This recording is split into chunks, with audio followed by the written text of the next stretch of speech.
The first sound was a body hitting steel, not the padded mat, not the reinforced barrier at the edge of the pit. The actual steel frame bolted to the concrete floor of the Kessler Combat Gymnasium, and the woman who hit it didn't make a sound. 500 soldiers watched her slide down the barricade and land on one knee. Master Sergeant Garrett Wolfe stood over her, chest heaving, jaw set, waiting for her to stay down. The crowd had gone quiet in that particular way. Crowds go quiet when something unexpected has happened, and nobody knows yet whether to cheer or hold their breath. The woman stood up. Her name was Nora Kyle. She was 34 years old. She weighed 138 pounds. Her badge said trauma nurse, civilian, all right. And her file at Harwick Military Medical Center in Caldwell, Wyoming, said she had been quietly employed there for the past 3 years. Nobody in that gymnasium knew anything else about her. That was exactly the way she wanted it. Before we go any further, if you're new here, hit that subscribe button right now because the story you're about to watch is the kind that will keep you up at night. Like this video, drop a comment and tell me what city and country you're watching from. I want to see exactly how far this story has traveled. Now, let's get back to Nora. 3 weeks earlier, the sign-up sheet for the Iron Basin Combat Tournament had gone up on the bulletin board outside the base gymnasium. The tournament was an annual event at Caldwell, a hand-to-hand combatives competition open to all personnel on the installation, active military and contracted civilians alike, designed to test fitness, technique, and composure under pressure. Most years, it was dominated by the same 15 to 20 soldiers who trained specifically for it. The winners were expected. The results were rarely surprising. Nora had walked past the bulletin board on a Tuesday morning carrying a coffee she hadn't had time to finish, heading toward the trauma wing after a double shift. She stopped, read the sheet once, picked up the pen attached by a zip tie to the corner of the board, and wrote her name at the bottom of the list without hesitating. She was already walking away before the 2 medics standing nearby said anything. Did that nurse just... Yeah. Does she know what this is? Clearly not. Nora heard both of them. She didn't turn around. By afternoon, the news had spread in the casual, merciless way that small base gossip always spreads, through break rooms and locker hallways and the line at the mess hall. The trauma nurse had signed up for the combatives tournament, the one with no military background visible in her file, the one who clocked in, did her shifts, and barely spoke to anyone who didn't need medical attention. Master Sergeant Garrett Wolfe found out about it the same evening. Wolfe was the base's head combatives instructor, a man who had won the Iron Basin tournament 4 consecutive years, and who treated the competition as a personal extension of his authority over the gym, the training floor, and the soldiers who reported to him. He was not a man who required much excuse to make someone feel small. It was simply the way he engaged with the world, particularly with anyone he considered beneath him, which was most people. He heard Nora's name and laughed. Kale? The nurse? He was sitting at the edge of the mat when one of his junior instructors told him, and he laughed long enough that it became uncomfortable for the man delivering the news. What does she think this is? She signed the sheet, Sergeant. It's legitimate. I know it's legitimate. I'm not saying she can't enter. He stood, picked up his water bottle. I'm saying she's going to walk out of that first round looking like she doesn't know what a fight is, and then she's going to go back to changing bedpans, and that's going to be the end of it. He was not concerned. He should have been. Nora's first match was scheduled for a Friday morning against a 26-year-old military police corporal named Steves, who had placed 3rd in the tournament the previous year. Steves was fast, technically clean, and had 6 inches of height on Nora. The expectation, among the soldiers who gathered to watch out of idle curiosity, was that it would be over in under 2 minutes. Nora walked onto the mat wearing standard-issue athletic gear, her dark hair pulled back, her expression reading as somewhere between bored and mildly inconvenienced. Steves sized her up from across the mat the way fighters do, a quick assessment designed to determine where the threat was coming from so it could be neutralized. He didn't find a threat. He found a nurse. The match lasted 4 minutes and 12 seconds. Steves attacked with the kind of controlled aggression his training had built. He came in fast, tried to establish dominant position early, and applied pressure the way a larger fighter does when they expect the smaller opponent to tire or panic under it. Nora didn't tire. She didn't panic. She moved in a way that was difficult to describe until you had seen it twice, which most of the people watching had not. A kind of economy that made Steve's look like he was working harder than he needed to, because she was constantly repositioning to make him work harder than he needed to. He went for a takedown. She redirected it. He went for a clinch. She slipped it. He adjusted, came in from a different angle, and she adjusted faster. When she put him on the mat the first time, there was a moment of total silence. When she did it the second time, someone in the crowd said something low that the people around them couldn't make out. By the time the match ended, Steve's tapping out of a hold that looked, to anyone watching, completely effortless. The silence had shifted from surprise to something more serious. Nora walked off the mat without celebrating. She had a shift in 3 hours, and she needed to eat before it started. The second match went similarly. The third was against a sergeant with a legitimate combatives background who had trained for the tournament for 8 weeks, and that one was harder. She took a strike to the ribs in the second minute that was going to bruise badly, and there was a 30-second stretch where the outcome felt genuinely uncertain. She won by decision, narrowly. She didn't look pleased with herself. She looked like a person running a set of internal diagnostics, cataloging what had gone wrong and why. The crowd that gathered for her fourth match was 3 times the size of the one that had watched her first. Word moves fast on a base. It moves faster when what's traveling is something people don't have a frame for. Wolf watched her fourth match from the back of the gymnasium, standing with his arms crossed, his expression controlled. He didn't clap. He didn't say anything to the people around him. He watched Nora dismantle a staff sergeant with 8 years of combatives training in a little under 6 minutes. And when it was over, he turned and left the gymnasium without speaking to anyone. That evening, he made a decision. He went to Nora's locker room. She was alone, which was what he'd counted on, her back to the door, pulling her bag off the bench. She heard him enter but didn't turn immediately. She finished what she was doing, straightened, then turned to face him. "You're better than I expected," Wolf said. His tone was the tone of a man making a concession that cost him something. "I'll give you that." "Thanks," Nora said. "You still don't want to be in the semifinals." She looked at him. "That's not really up to you." "No, it's not." He moved slightly, not closer, just a shift in weight, the unconscious posturing of a man used to occupying rooms on his own terms. "But think about what you're doing here. You win a few early matches. That's a story. Good for you. You go into the semifinals, you go into the final, things get a lot more complicated." "Complicated how?" "People remember. People start asking questions. Someone like you, civilian, medical, no combat background on paper, shows up and competes at this level. People want to know where that comes from." He let that sit for a moment. "Could be awkward." Nora held his gaze for a few seconds without blinking. "Are you asking me to withdraw?"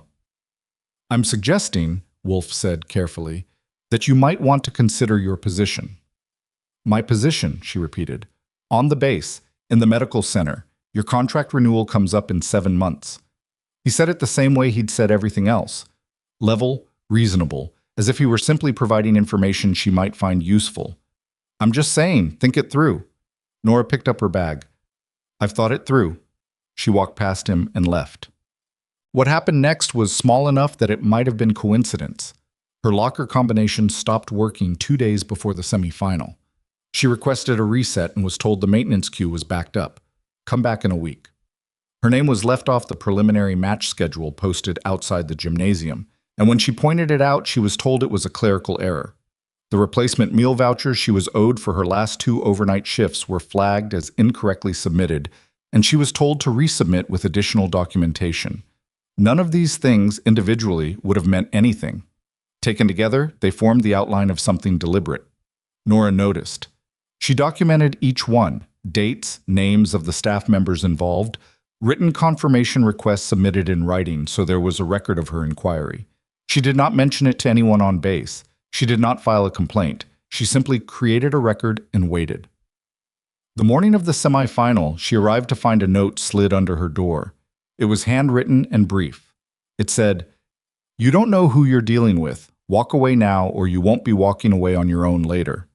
It was not signed. She photographed it, filed it with the other documentation, put on her athletic gear, and went to compete. The semifinal match was brutal. Her opponent was a Special Forces warrant officer named Rask, a man who competed in the tournament purely because the base required a certain number of SF personnel to participate annually, and he was one of the ones who drew the short straw.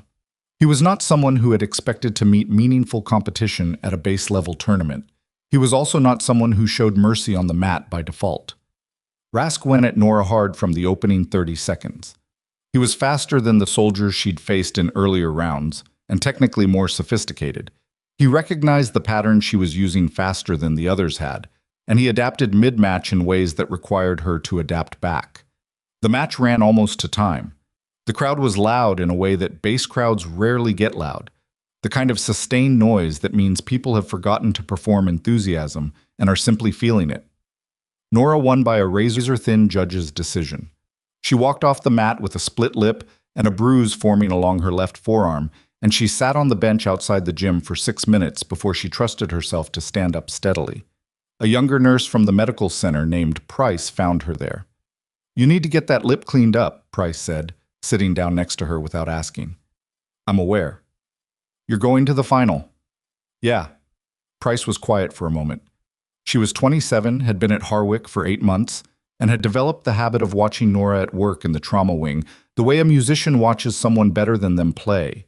Not to copy, but to understand. "Why did you enter this?" she asked.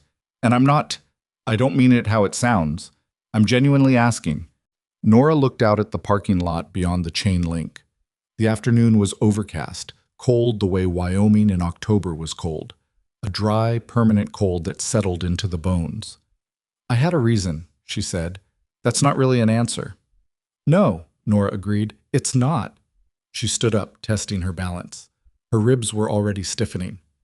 "Get back to the ward," she said. "I'll see you for the evening shift." The final was 3 days away, and in those 3 days the atmosphere on the base shifted in a way that was difficult to articulate but impossible to ignore. Soldiers who had initially treated Nora's tournament run as a novelty, something mildly amusing, a story to tell later, had moved past novelty into something else. They watched her in the mess hall. They watched her in the corridors of the medical center. They did not approach her because she did not emit the kind of energy that invited approach, but they watched. Wolf trained alone in the gymnasium for 2 hours each of those 3 evenings. He was not a man who doubted himself. His career, his record, his position on the base had been built on the refusal to doubt himself. But there was something different about these training sessions. The soldiers who walked past the gym windows and saw him working said later that it didn't look like preparation. It looked like anger. On the second of those 3 days, a vehicle arrived at the base that had not been announced. A dark gray government SUV, no unit markings, pulling through the main gate on a standard visitor pass. The 4 people who climbed out were not in uniform, but they moved through the base the way military people move, with the particular economy of motion that comes from years of operating in environments where wasted movement has consequences. The duty officer who checked them in made note of their credentials. He didn't say anything to anyone about what those credentials indicated, because his job was not to say anything, but later he would remember the moment as one of those instants where you feel, without being able to explain why, that something is about to change. The 4 visitors went directly to the administrative wing of the medical center. They spoke with no one in the main corridor. They did not check in at the nursing station. They did not identify themselves to the medical staff. They simply moved through the building with the quiet certainty of people who already knew where they were going and why.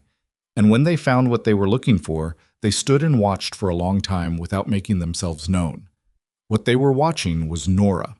She was working a trauma intake, a training accident casualty, minor, a young soldier with a forearm fracture sustained during a vehicle dismount drill. The injury itself was uncomplicated, and she was handling it with the low-key efficiency of someone who found uncomplicated injuries slightly boring after the things she'd dealt with in previous years. She set the fracture guide, coordinated the imaging order, briefed the attending physician in the clipped, precise shorthand of someone whose briefings had once mattered in situations where a wrong word cost time that a person didn't have. The 4 visitors watched from the far end of the corridor. They did not speak to each other. One of them, a woman in a charcoal blazer, early 50s, the kind of face that had learned not to show anything it didn't intend to show, took a slow breath and said quietly, to no one in particular, "There she is." Nora didn't see them. She finished the intake, filed the documentation, washed her hands, and went back out into the main corridor without looking down toward the administrative end of the building. She had a second patient waiting and a backlog of documentation from a hectic morning, and her ribs hurt, and she was managing the particular cognitive load that comes from carrying information. Nobody around you knows you're carrying. She had been carrying it for 3 years. Before Harwick, before Caldwell, Wyoming, before the trauma nursing certification that was genuine but also, by design, the most visible thing on a file constructed to present exactly as much as she wanted it to present. Before any of that, Nora Cale had been something else entirely. She had been Tactical Medical Specialist, First Class, Classified Field Designation, NMO7, a designation that did not appear in any standard military record and that only 6 people at the Department of Defense could have confirmed on paper. She had deployed to 4 operational theaters in 9 years and had never lost a casualty on the field. She had been trained in triage protocols that most military physicians had not been cleared to read. She had operated in one 18-month stretch, in an environment where the nearest surgical facility was 14 hours away by any route that could be taken without violating the operational parameters of the mission she was embedded in. She was not just a nurse. She had never been just anything. But the operational life she had lived had also left marks that were not visible on a physical chart. And when the chance had come, 3 years ago, to step back, to take a quiet position in a military medical facility where the work was demanding but bounded, where the parameters were clear and the risks were risks, she chose. She had taken it. She had built a life that was smaller than the one she'd had before, and smaller was what she had needed. Until the moment she'd seen the tournament sign-up sheet. She could not have explained precisely what had moved her hand toward that pen. There was nothing strategic about it, nothing calculated. It was closer to the feeling she sometimes got in the trauma bay when a case was moving toward a wrong outcome and her body began making corrections before her conscious mind had fully processed the analysis. An instinct so trained it didn't feel like instinct anymore, just fact. Something on the base had been wrong for a long time. She had seen the shape of it. She knew how these things worked. The way authority could calcify around the wrong people, the way small corruptions became invisible through repetition. She had seen the complaints that went nowhere. She had seen the faces of soldiers who had stopped trying to be heard. She had signed her name on that sheet because she had decided it was time for something to shift. The final was in 2 days. Whatever the 4 visitors in the administrative wing knew or suspected or intended, it was going to matter in a way nobody on this base was quite ready for. Nora went back to her patients. She worked through the afternoon and into the evening, methodical and steady, until the last of the shift's casualties had been stabilized and the ward quieted into its nighttime register. She clocked out, pulled on her jacket, and walked to the parking lot. The gray SUV was still in the lot. She noticed it on the way to her car. She didn't slow. She didn't look directly at it. But something in her chest shifted very slightly. Not fear, not quite relief. Something more like the sensation of a long-held position finally beginning to move. She drove back to her quarters. She set her documentation on the desk beside the note she'd photographed, and the dates she'd recorded and the small, careful architecture of evidence she had been quietly building. She sat at the edge of the bed for a moment with her hands loose in her lap. Tomorrow, Wolf would have one more chance to get her to stand down.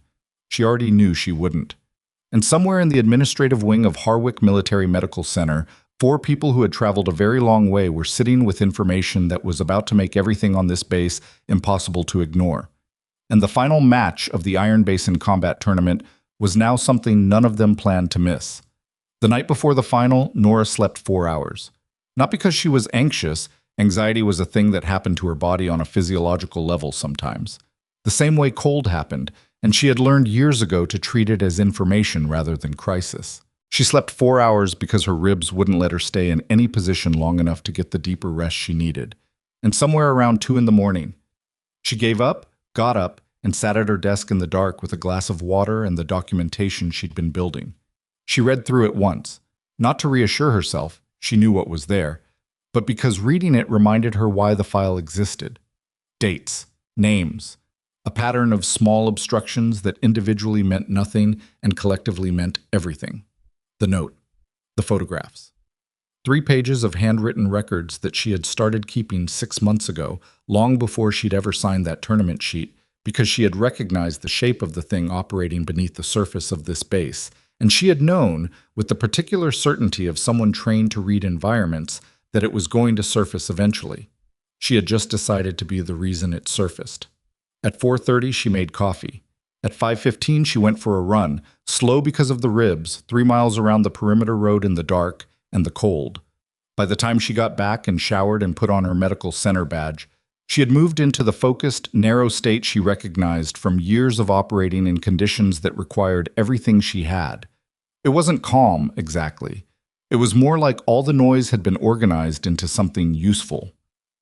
The tournament final was scheduled for 2 in the afternoon. She had a half shift in the trauma wing first. The morning at Harwick was ordinary in the way mornings on military bases are ordinary, structured, loud in specific ways, quiet in others, with the particular rhythm of an institution that runs on schedule, regardless of what's happening inside the people running it. Nora worked her half shift efficiently, covered 2 straightforward intakes and one that was slightly less straightforward. A young airman who had come in reporting chest pain that turned out to be a panic response to something he was not, in the initial intake interview, willing to name. She spent 11 minutes longer with him than the triage protocol technically required, not because she was soft about protocol, but because she had learned to recognize when the presenting complaint was not actually the complaint, and sending him back out without addressing the real one would have been clinically irresponsible. By the time she handed off her patients and changed out of her medical gear, it was 12:40. Price caught her in the corridor near the locker room. "People are already at the gym," Price said. She had the expression of someone delivering information they weren't sure they were supposed to be delivering. "How many?" "A lot. It's—" Price paused, choosing her words. "It's not like the other matches. It feels different out there." Nora looked at her. "Different how?" "Like people actually don't know what's going to happen." Price said it like that was a remarkable thing, and maybe it was, for a base where the tournament outcomes had been predictable for 4 consecutive years. "Most of them are scared to say it out loud, but I think a lot of people want you to win." "That's not what I came here for," Nora said. "I know, I'm just telling you." Nora nodded once, picked up her bag. "Go back to the ward. Don't watch the match." Price blinked. "What? Why?" "Because whatever happens in there is going to be easier for you if you heard about it after than if you watched it happen." She started walking. "You've got a patience." She left Price standing in the corridor looking after her with an expression that was equal parts confusion and something that would have taken longer to name. The Kessler Combat Gymnasium held, at capacity, around 400 people in the standing sections along the walls and the 2 small bleacher banks bracketing the main mat. When Nora arrived, it was at capacity, and then some. Soldiers were standing in the corridor outside, clustered around the 2 door openings, craning to see the mat from angles that made it difficult. The noise level was significant. It wasn't the sustained roar of a stadium crowd.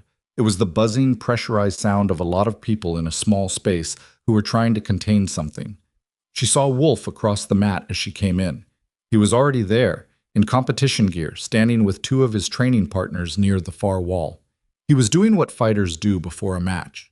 Not the obvious things, not the stretching and the shadow work, but the quieter preparatory thing that happens in the mind, the narrowing of attention onto a single point.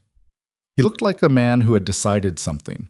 She didn't know exactly what he'd decided, but she read his posture and his stillness, and she stored the information.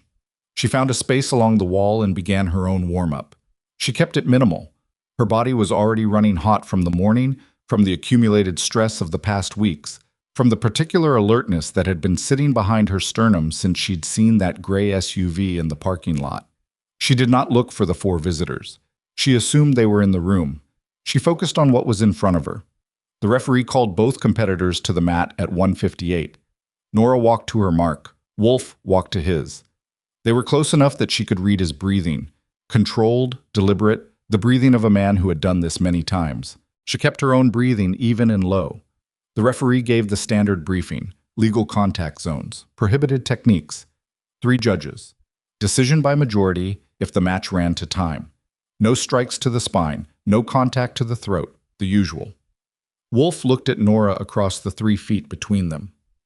"Last chance," he said, low enough that the referee didn't catch it, the sound swallowed by the crowd noise. Nora looked back at him. I know, she said. He wasn't sure what she meant. Neither, quite, was she.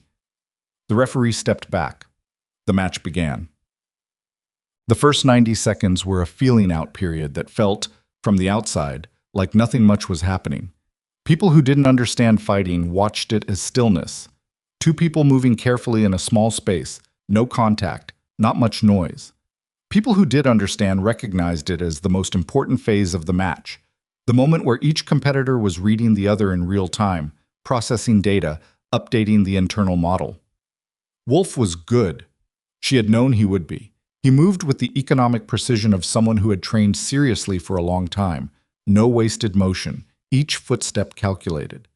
He was testing her perimeter, not committing to anything, just probing, seeing how she responded to pressure at various angles, what her default reactions were, where the seams were. She gave him as little as possible. She matched his tempo. She waited. He came in on the first real exchange, a fast combination designed to establish inside control, the kind of entry she had seen him use in previous tournament footage. She had watched 3 of his matches in the days before the final, twice each, and she had cataloged his tendencies the way she cataloged anything important, not as isolated events, but as patterns with internal logic. She knew where this entry was going before it arrived. She didn't counter it the way he expected. She gave him the entry, just barely, and used his forward momentum to redirect him slightly off his intended line. Not enough for him to register as wrong until he was already off balance. It bought her half a second. Half a second, in a match at this level, was enough. She didn't try to put him down. She disengaged, reset, let him recalibrate. The crowd, which had been watching with held breath, released a sound that was almost a collective exhale. Wolf turned to face her. Something in his expression had shifted. It was small, and he controlled it quickly, but she caught it. He hadn't expected that. Good. The match ran through its first 5 minutes at a sustained, punishing intensity that neither competitor broke from. Wolf made 3 genuine attempts to take her to the mat, all of which she survived, not cleanly, not without cost. The second attempt she got out of only because she took a hard hit to the shoulder that hurt significantly and would hurt worse tomorrow, but the alternative was worse. By the 6-minute mark, she had a bruised shoulder, her ribs were screaming, and she had landed exactly 2 significant strikes that she was reasonably sure had registered on him. It was not going perfectly. She had never expected it to. The thing about fighting someone who was genuinely skilled was that the plan you made in advance was only useful as a starting framework. The match itself was continuous improvisation against a moving problem, and the quality of the improvisation was the actual fight. She was improvising well enough. She was also tired in a way that was beginning to accumulate in her legs, which was a problem she needed to address before it became a larger problem.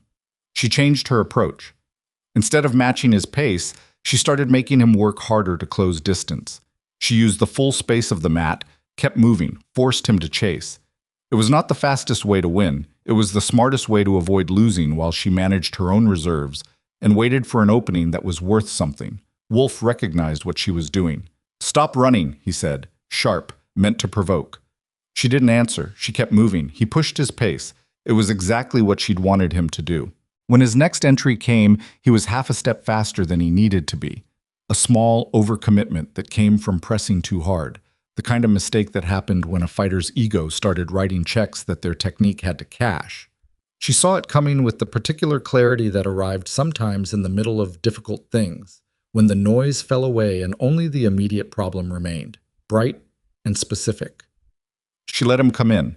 Then she moved in a way that had not come from any base combatives manual, any standard military hand-to-hand curriculum, any technique she had learned in an environment where records were kept and methodologies were documented.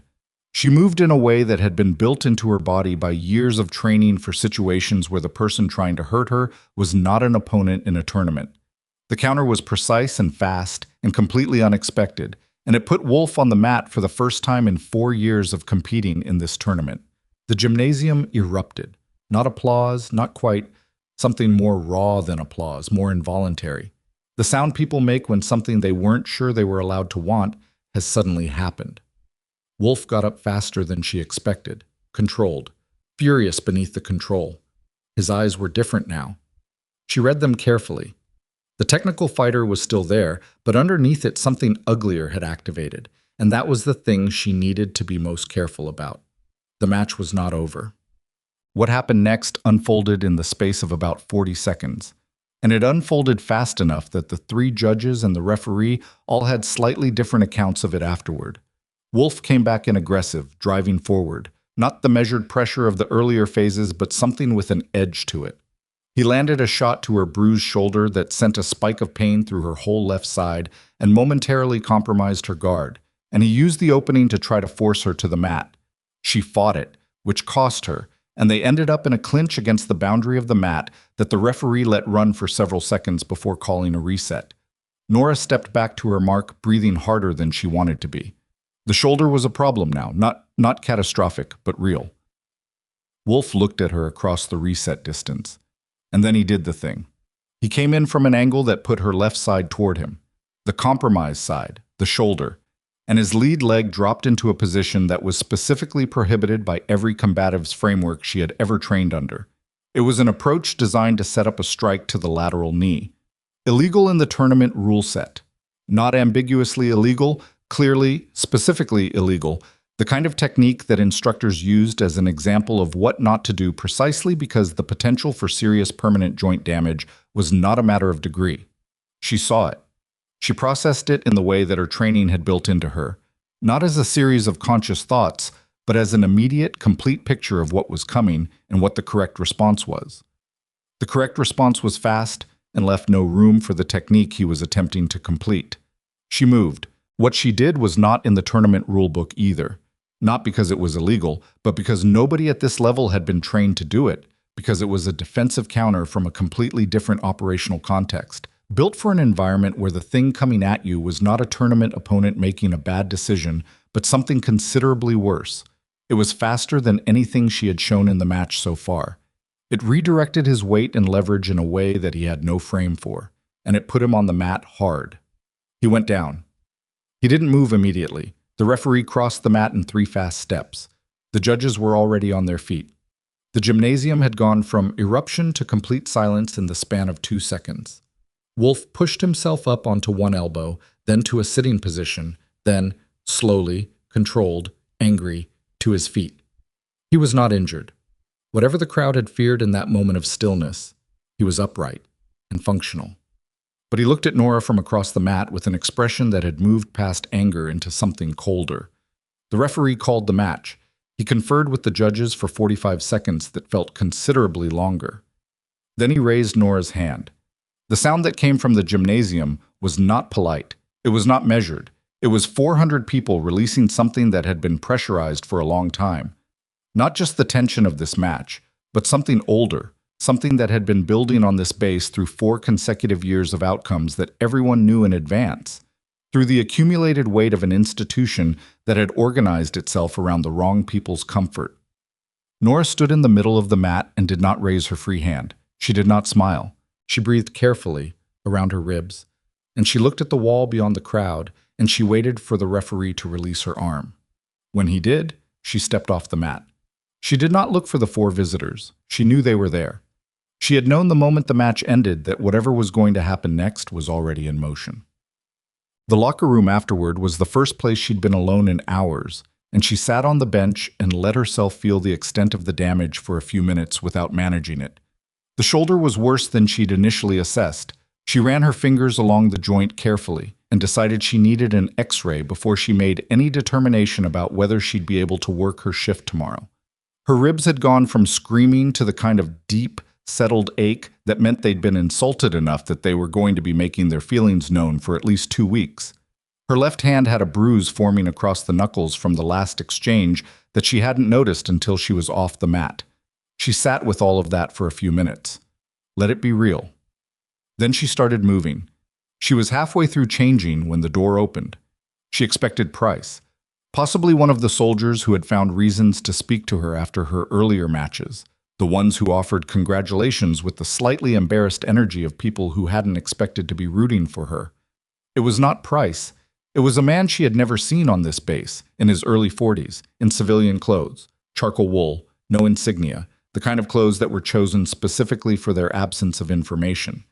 He had a face that had been places and done things and had learned to look neutral about all of them.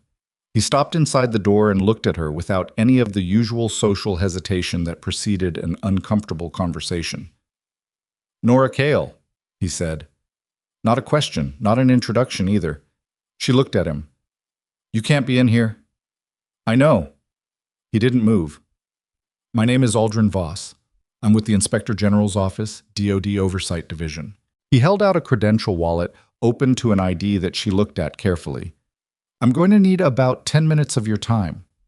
I have a shoulder I need to get imaged." "I know about the shoulder. We can make that happen at the medical center in about 20 minutes if you give me 10 now." She looked at him for a moment.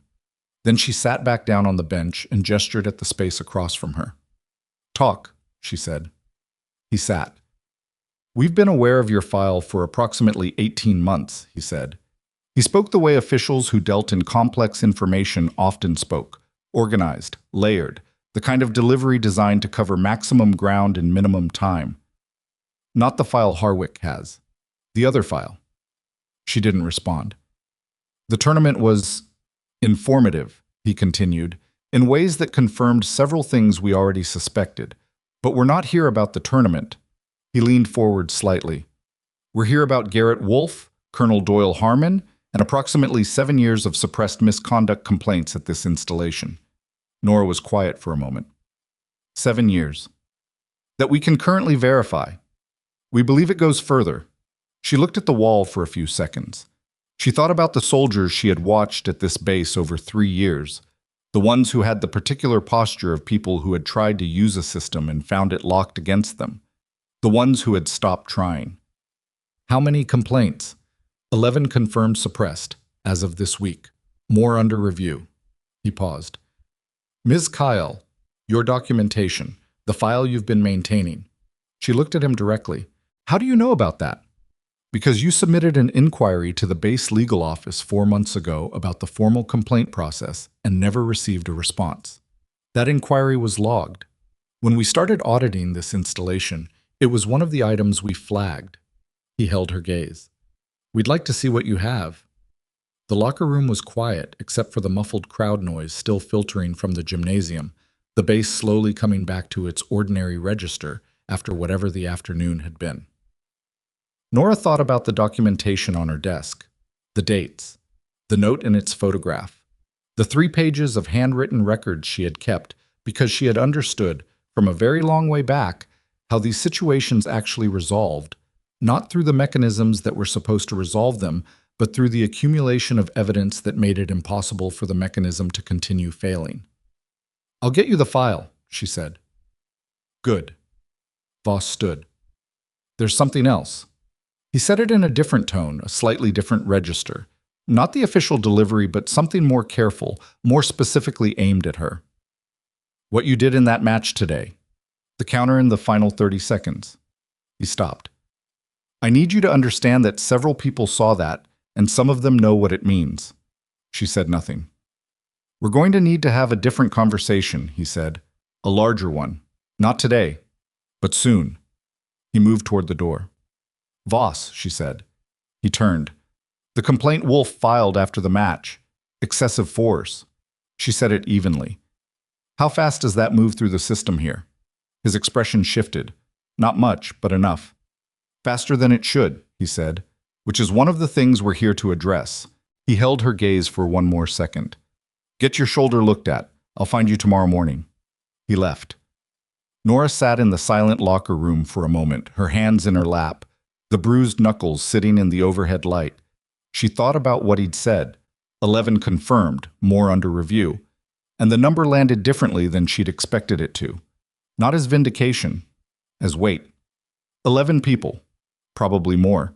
Years of being dismissed, ignored, processed through a system that had been calibrated to protect the wrong people. She had come into this tournament with a specific intention, and the intention had been something more than winning a match. And now she was sitting in a locker room with a fractured plan beginning to take a different shape around her. Her shoulder ached.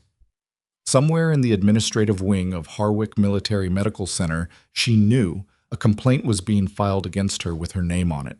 She knew how it would read. She knew what it would claim.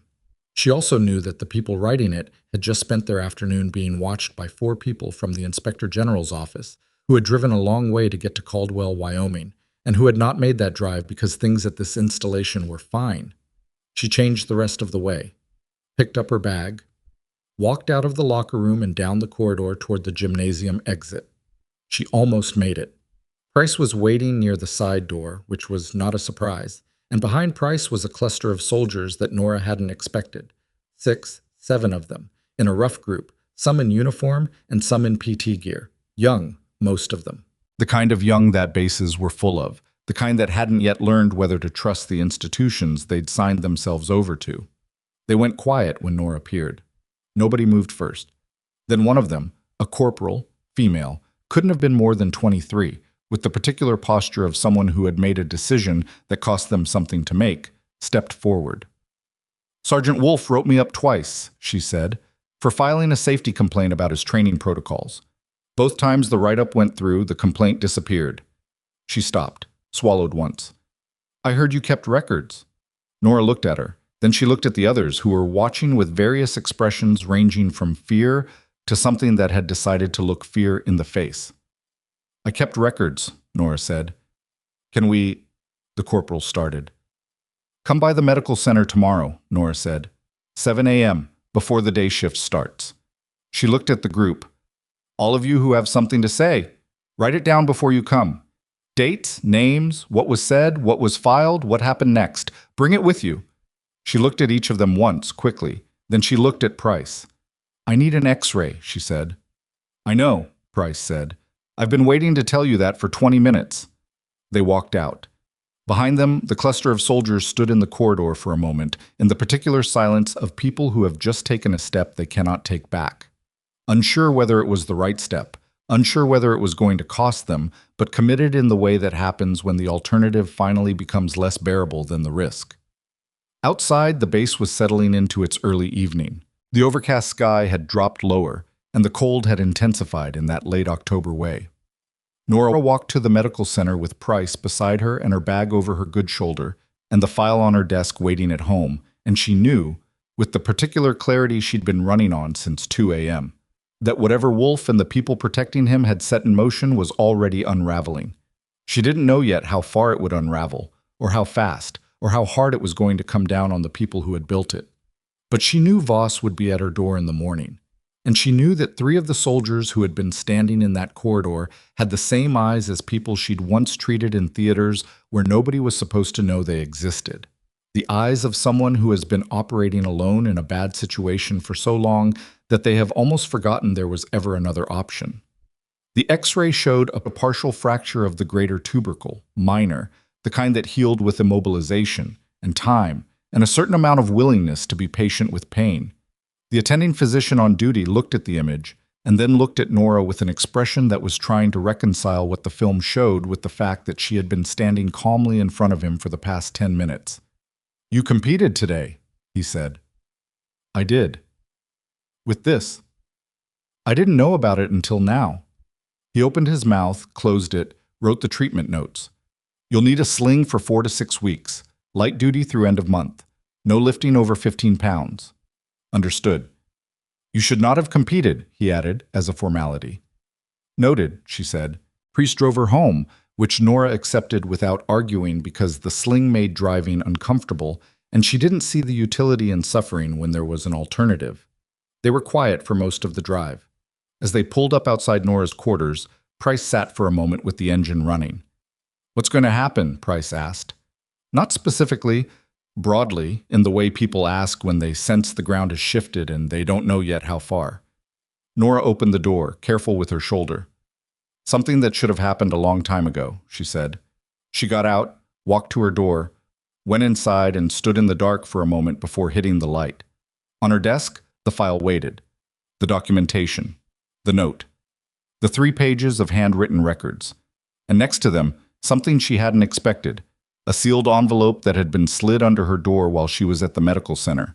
No return address. No name. She picked it up, opened it. Inside was a single page.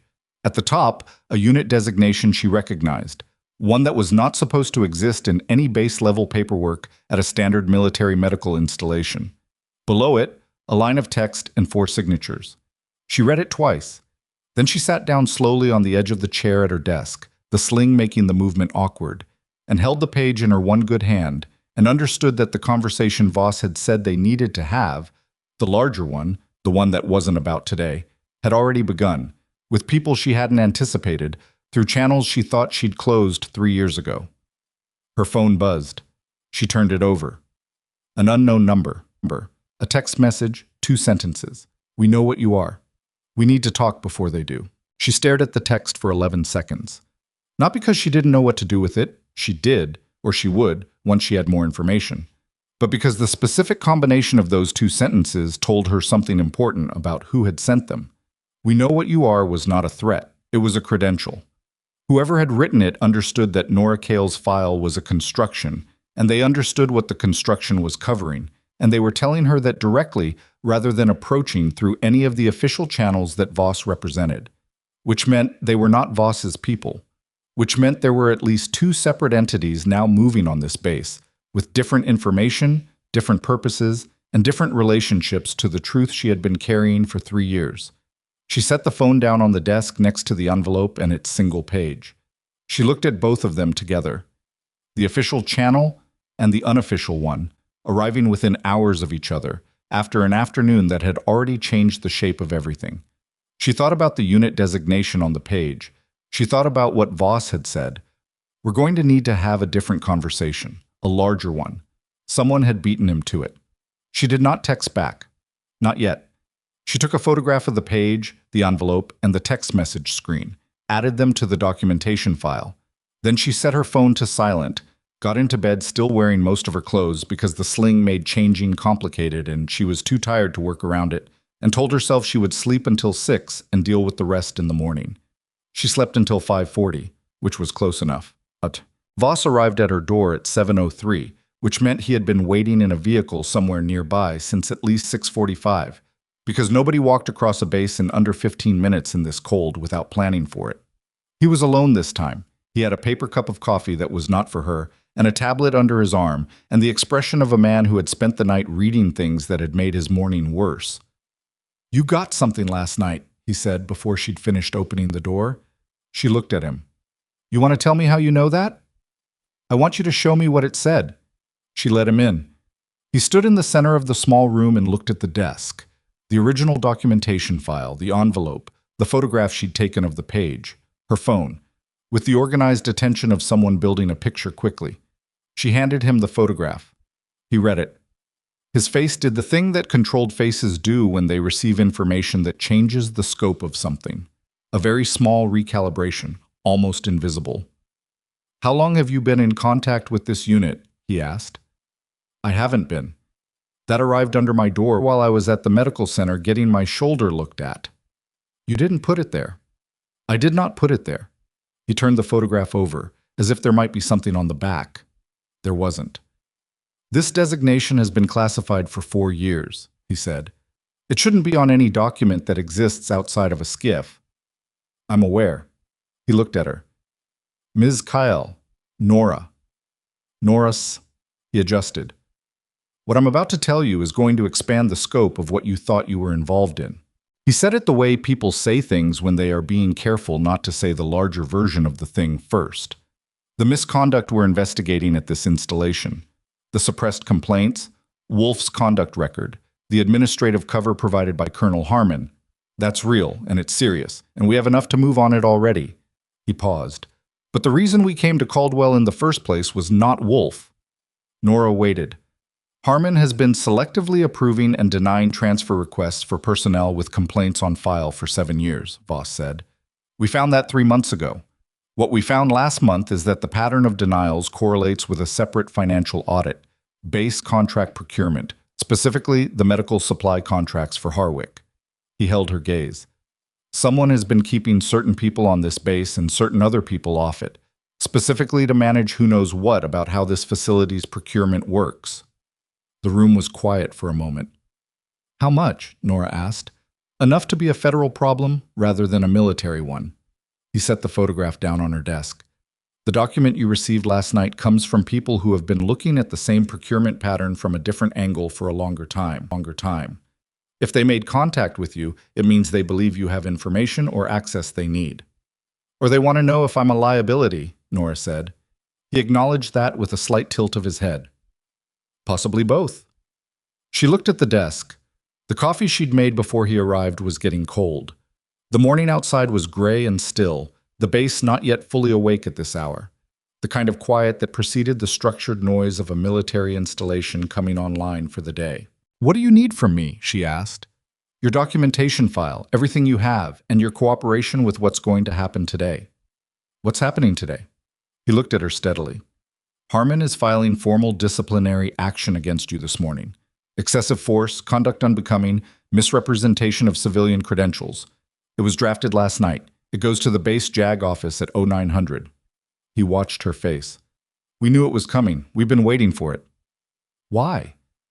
"Because it forces him to put his name on a formal process at a moment when his office is under audit, and he doesn't know that yet," Voss said. "And because what happens after the filing is going to require you to be in the room." At 9:15, Nora was called to the administrative wing of Harwick Military Medical Center. She wore her medical center badge and her sling, and a composure she had built over enough years that it no longer required effort to maintain, which was the only reason she walked into Colonel Doyle Harmon's outer office at 9:17 without the slightest visible register of what she knew was waiting. Harmon's aide told her to wait. She waited. She stood rather than sat because her ribs made sitting in the hard chairs in that waiting area uncomfortable, and she looked at the wall and ran through what she knew about the next hour, the way she had always run through situations before entering them. Not rehearsing a script, but mapping the pressure points, the variables, the places where things could go wrong, and the options available at each.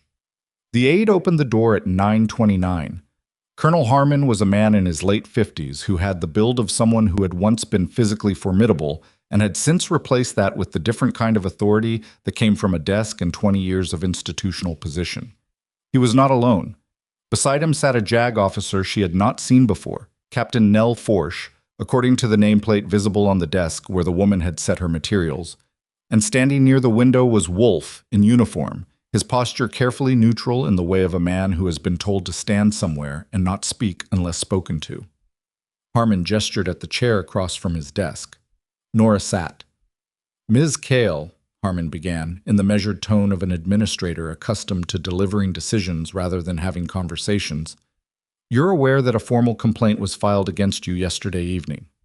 "I'm aware. Do you have representation present?" "Not at this moment."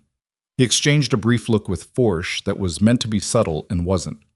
"The complaint alleges that during the Iron Basin combat tournament yesterday afternoon, you employed techniques beyond the scope of the approved rule set and used excessive force against a fellow competitor in a manner inconsistent with your role as a civilian medical professional." He folded his hands on the desk. "The medical center is additionally reviewing whether your participation in a combatives competition represents a misrepresentation of your physical capabilities relative to your hire documentation." Nora looked at him. "My hire documentation specifies my medical qualifications. There's no section in my contract that addresses athletic competition." "The spirit of the documentation. I'd need that in writing," she said. "Specifically what section you believe I violated and how." Harmon's expression adjusted slightly.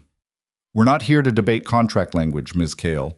We're here to discuss an appropriate path forward for all parties involved." "What does that path look like?"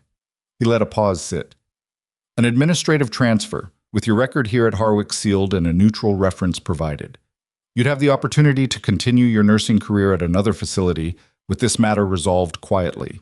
He said it the way he had clearly said similar things before, a man who had offered this particular exit enough times that it felt routine to him.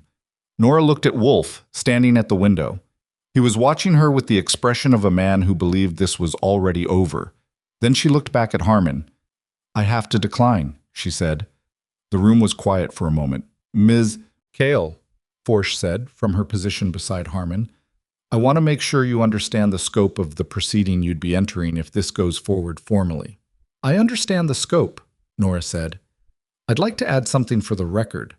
I have documentation of a series of administrative obstructions that began 3 weeks ago, concurrent with my tournament enrollment.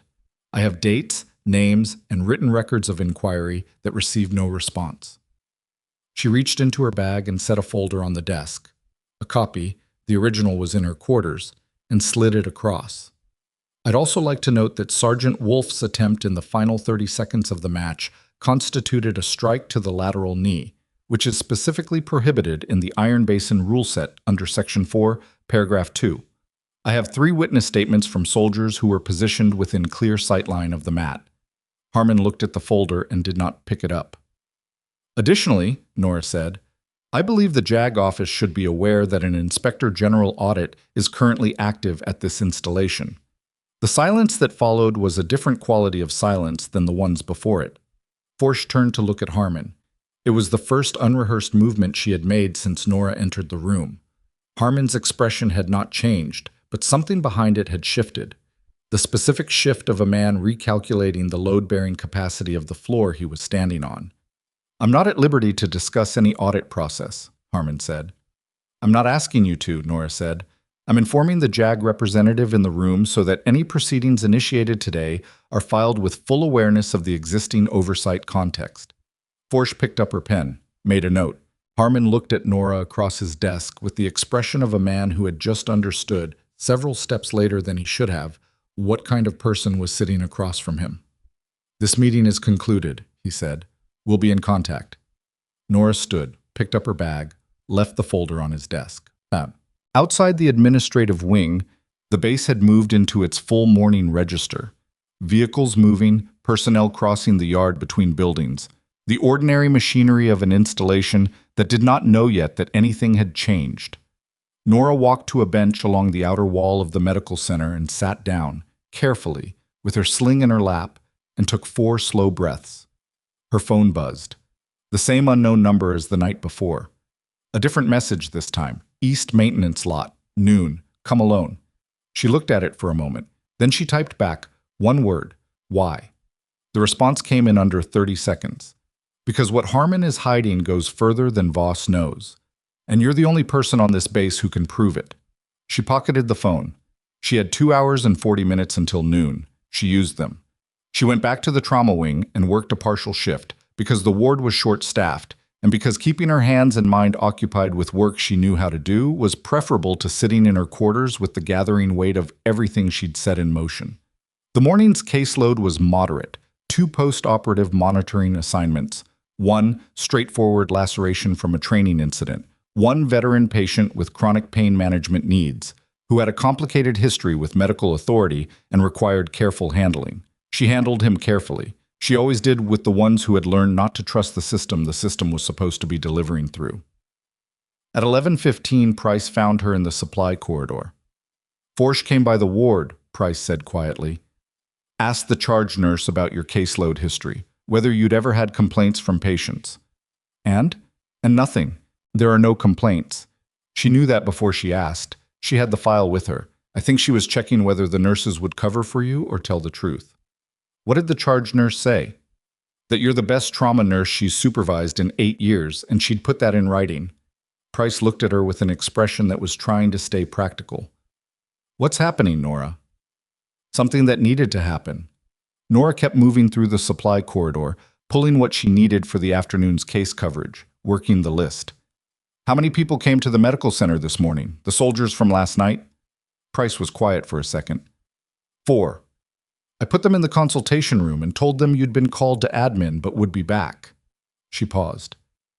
One of them had been waiting since 6:30. Nora stopped. Processed that. Get their statements typed up. Every detail. Dates, names, what was filed, what was told to them, what happened to the complaint. Get it into a format that could be submitted to a formal proceeding. Is that what this is becoming? It already is one, Nora said. They just don't know yet that they're winning it. The East Maintenance Lot at noon was empty, except for a utility vehicle parked near the far fence and 2 people standing beside it. Not 1. 2. Nora had expected one. She stopped about 20 feet out and assessed. A habit so old it was closer to reflex than decision. 2 individuals, civilian clothes, no visible posture of threat, but both positioned in the unconscious way of people with tactical training, weight forward, lines of sight covering different angles. One of them was a woman she had not seen before, somewhere around 40, with the kind of stillness that came from genuine operational experience.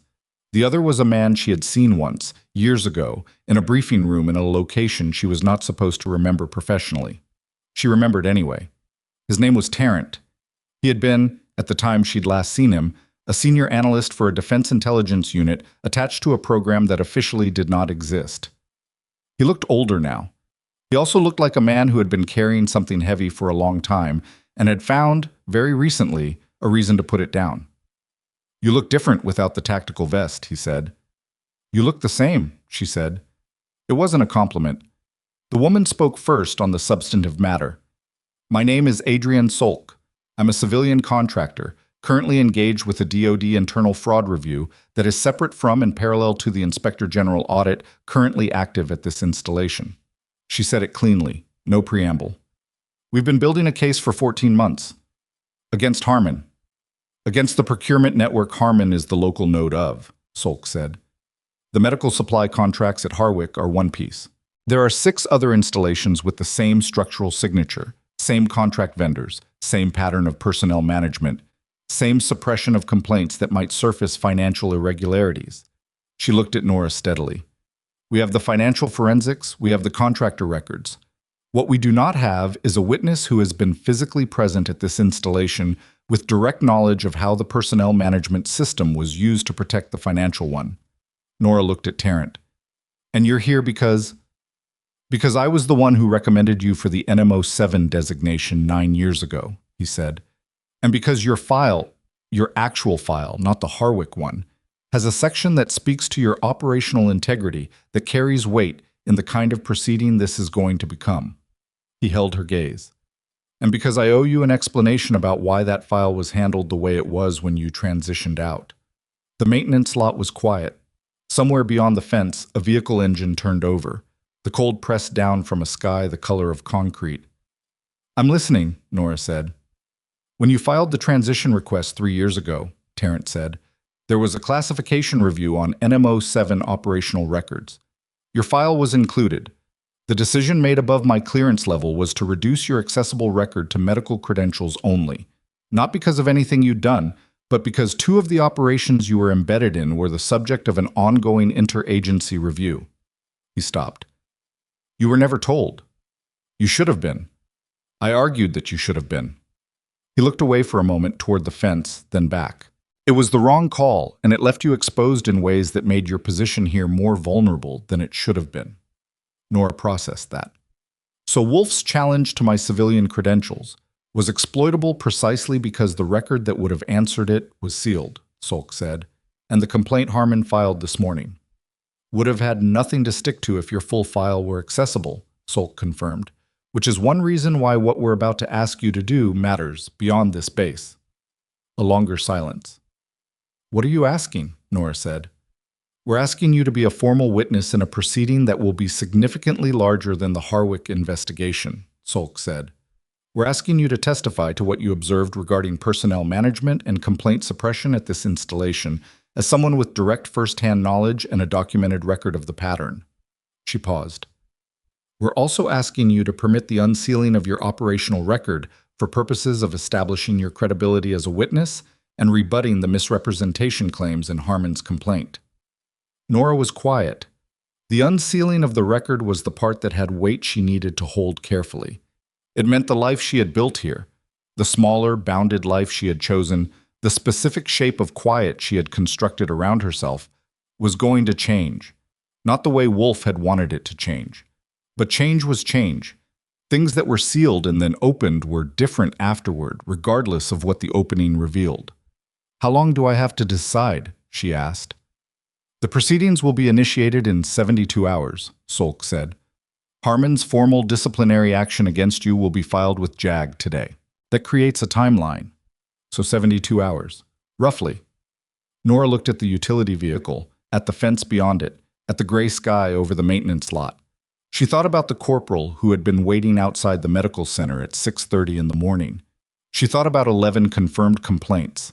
She thought about Price typing up statements in a consultation room, and the charge nurse who had said she'd put it in writing, and the particular expression on Forsh's face when Nora had mentioned the IG audit. She thought about what Tarrant had said. It left you exposed in ways that made your position here more vulnerable than it should have been. She had spent 3 years building careful records. She had spent 3 years being the person who kept documentation because she understood how systems failed, and she refused to be taken down by a failure she could have anticipated. She had signed up for a tournament and taken a fractured shoulder and sat across from a colonel who expected her to take an exit quietly and told him no. She was not, she thought, actually someone who needed 72 hours. "I'll testify," she said. Tarrant let out a slow breath. "There's something you need to know first," Nora said. "The soldiers who came to the medical center this morning, the ones with suppressed complaints, whatever proceedings happen, whatever record gets built, their testimony needs to be part of it. Not as supporting evidence for my case, as the primary record." "Agreed," Solk said without hesitation. "And Forsh, the JAG captain in Harmon's office. She made a note this morning. She was there when I disclosed the IG audit. She may be someone who's trying to find a way through this that doesn't involve protecting Harmon." "We're aware of Forsh," Solk said. "She filed a separate inquiry with the JAG office 6 weeks ago about procurement irregularities. It was suppressed." A beat. "She doesn't know we know that." Nora looked at her. "You should tell her." Solk considered that. "That's not standard procedure." "No," Nora said. "But she's been sitting in that office doing the right thing alone for 6 weeks. That's long enough." Solk held her gaze for a moment. Then she made a note on her phone. Tarrant looked at Nora the way someone looks at a person they made a decision about a long time ago and are finding out whether the decision was sound. "When this is over," he said, "there are people who'd like to talk to you about a different kind of role." "I know," Nora said. "Not today." She started back across the lot toward the medical center. She was halfway across when her radio, the standard issue medical pager all trauma wing staff carried, activated. The tone was not a routine page. It was the emergency trauma tone, the one reserved for critical incoming, highest priority, all available personnel. She stopped. Keyed the radio. "Kyle, what's the intake?" The response came back fast. The dispatcher's voice clipped with the particular tension of emergency medical dispatch. "Trauma alert, inbound via base emergency vehicle. Adult male, 40s, training accident, multiple trauma. Head injury, suspected internal bleeding, unstable BP. ETA 4 minutes. Requesting all trauma-qualified staff to Bay 1 immediately. 4 minutes." She was already moving. She keyed the radio again. Kyle responding 2 minutes out. She covered the maintenance lot in the kind of fast walk that trauma nurses use when running would alarm the non-medical personnel around them. Efficient, deliberate. The body moving at maximum practical speed while the mind was already in the trauma bay, already organizing. She pushed through the side entrance of the medical center and went straight toward the trauma wing. The corridor was already in elevated mode. She could tell from the sound, from the way people were moving, from the particular charged quality. The air in a medical building takes on when something serious is incoming. She made it to the bay entrance and stopped. The charge nurse was coming toward her with an expression Nora had not seen on that particular face before. Something between controlled professional urgency and something more personal, more complicated. "Who is it?" Nora asked. The charge nurse said his name. Nora stood absolutely still for 1 full second. The incoming patient, head injury, suspected internal bleeding, unstable blood pressure, 4 minutes out, was Garrett Wolfe. 1 second. That was all she allowed herself. 1 second of absolute stillness in the corridor, the charge nurse's words still in the air between them, the name sitting in Nora's chest like something dropped from a height. Then she moved. "What do we know?" she said, already walking, the charge nurse falling in beside her. "Vehicle rollover during a convoy training exercise, North Perimeter Road. He was in the passenger seat, no seatbelt. They think he hit the door frame on impact. Witnesses said he lost consciousness briefly at scene, came around, then deteriorated en route. BP was 90/60 when they called it in, dropping. Head CT? Can't do it until he's stable enough to move. Attending on call is Ruber. He's in Bay 1 now setting up. Who else is in the bay? Tillman on monitors, Price on the IV line. A beat. I pulled Price because she's your best second. I can swap her out if—" "Keep her," Nora said. She pushed through the bay doors. The room was in the controlled chaos that trauma bays achieved when the incoming case had enough complexity to require full preparation, equipment checked, lines laid out, the specific organized disorder of people who knew what was coming and were getting ahead of it. Ruber was at the equipment cart, a compact man in his late 40s with the methodical energy of a physician who had seen enough emergencies that they no longer accelerated his pulse unless they needed to. He looked up when Nora came in. "Kael," he glanced at the sling. "You're cleared for trauma work with that?" "Light duty order says no lifting over 15 pounds. I can work the assessment and direct." He made a judgment call in approximately 2 seconds. "Fine. I want you on primary assessment when he comes in. You've got the fastest triage read in this wing, and I need eyes on the head injury before we go digging for internal bleeding." "Understood." The bay doors opened 2 minutes later. Wolf came in on the gurney, moving fast, 2 medics from the emergency vehicle managing the transfer, and Nora got her first look at him in clinical terms, which was the only frame she could afford right now and the only frame that mattered. He was conscious, marginally. His eyes were open and tracking, but slowly, with the particular lag of someone whose brain was working against pressure or hypoperfusion or both. There was a laceration above his left ear that had been field-dressed and was still bleeding through the gauze. His color was wrong, the grayish undertone of someone whose circulatory system was struggling with something it hadn't told the outside world about yet. "Garrett Wolf, 41, training vehicle rollover," the lead medic reported, moving fast. "LOC at scene approximately 90 seconds. GCS was 14 on arrival, dropped to 12 en route. BP 92 over 58, pulse 104, and thready. No obvious long bone fractures, but he was guarding his right side on palpation. We think he's got something going on in the abdomen." "Right side guarding," Nora said.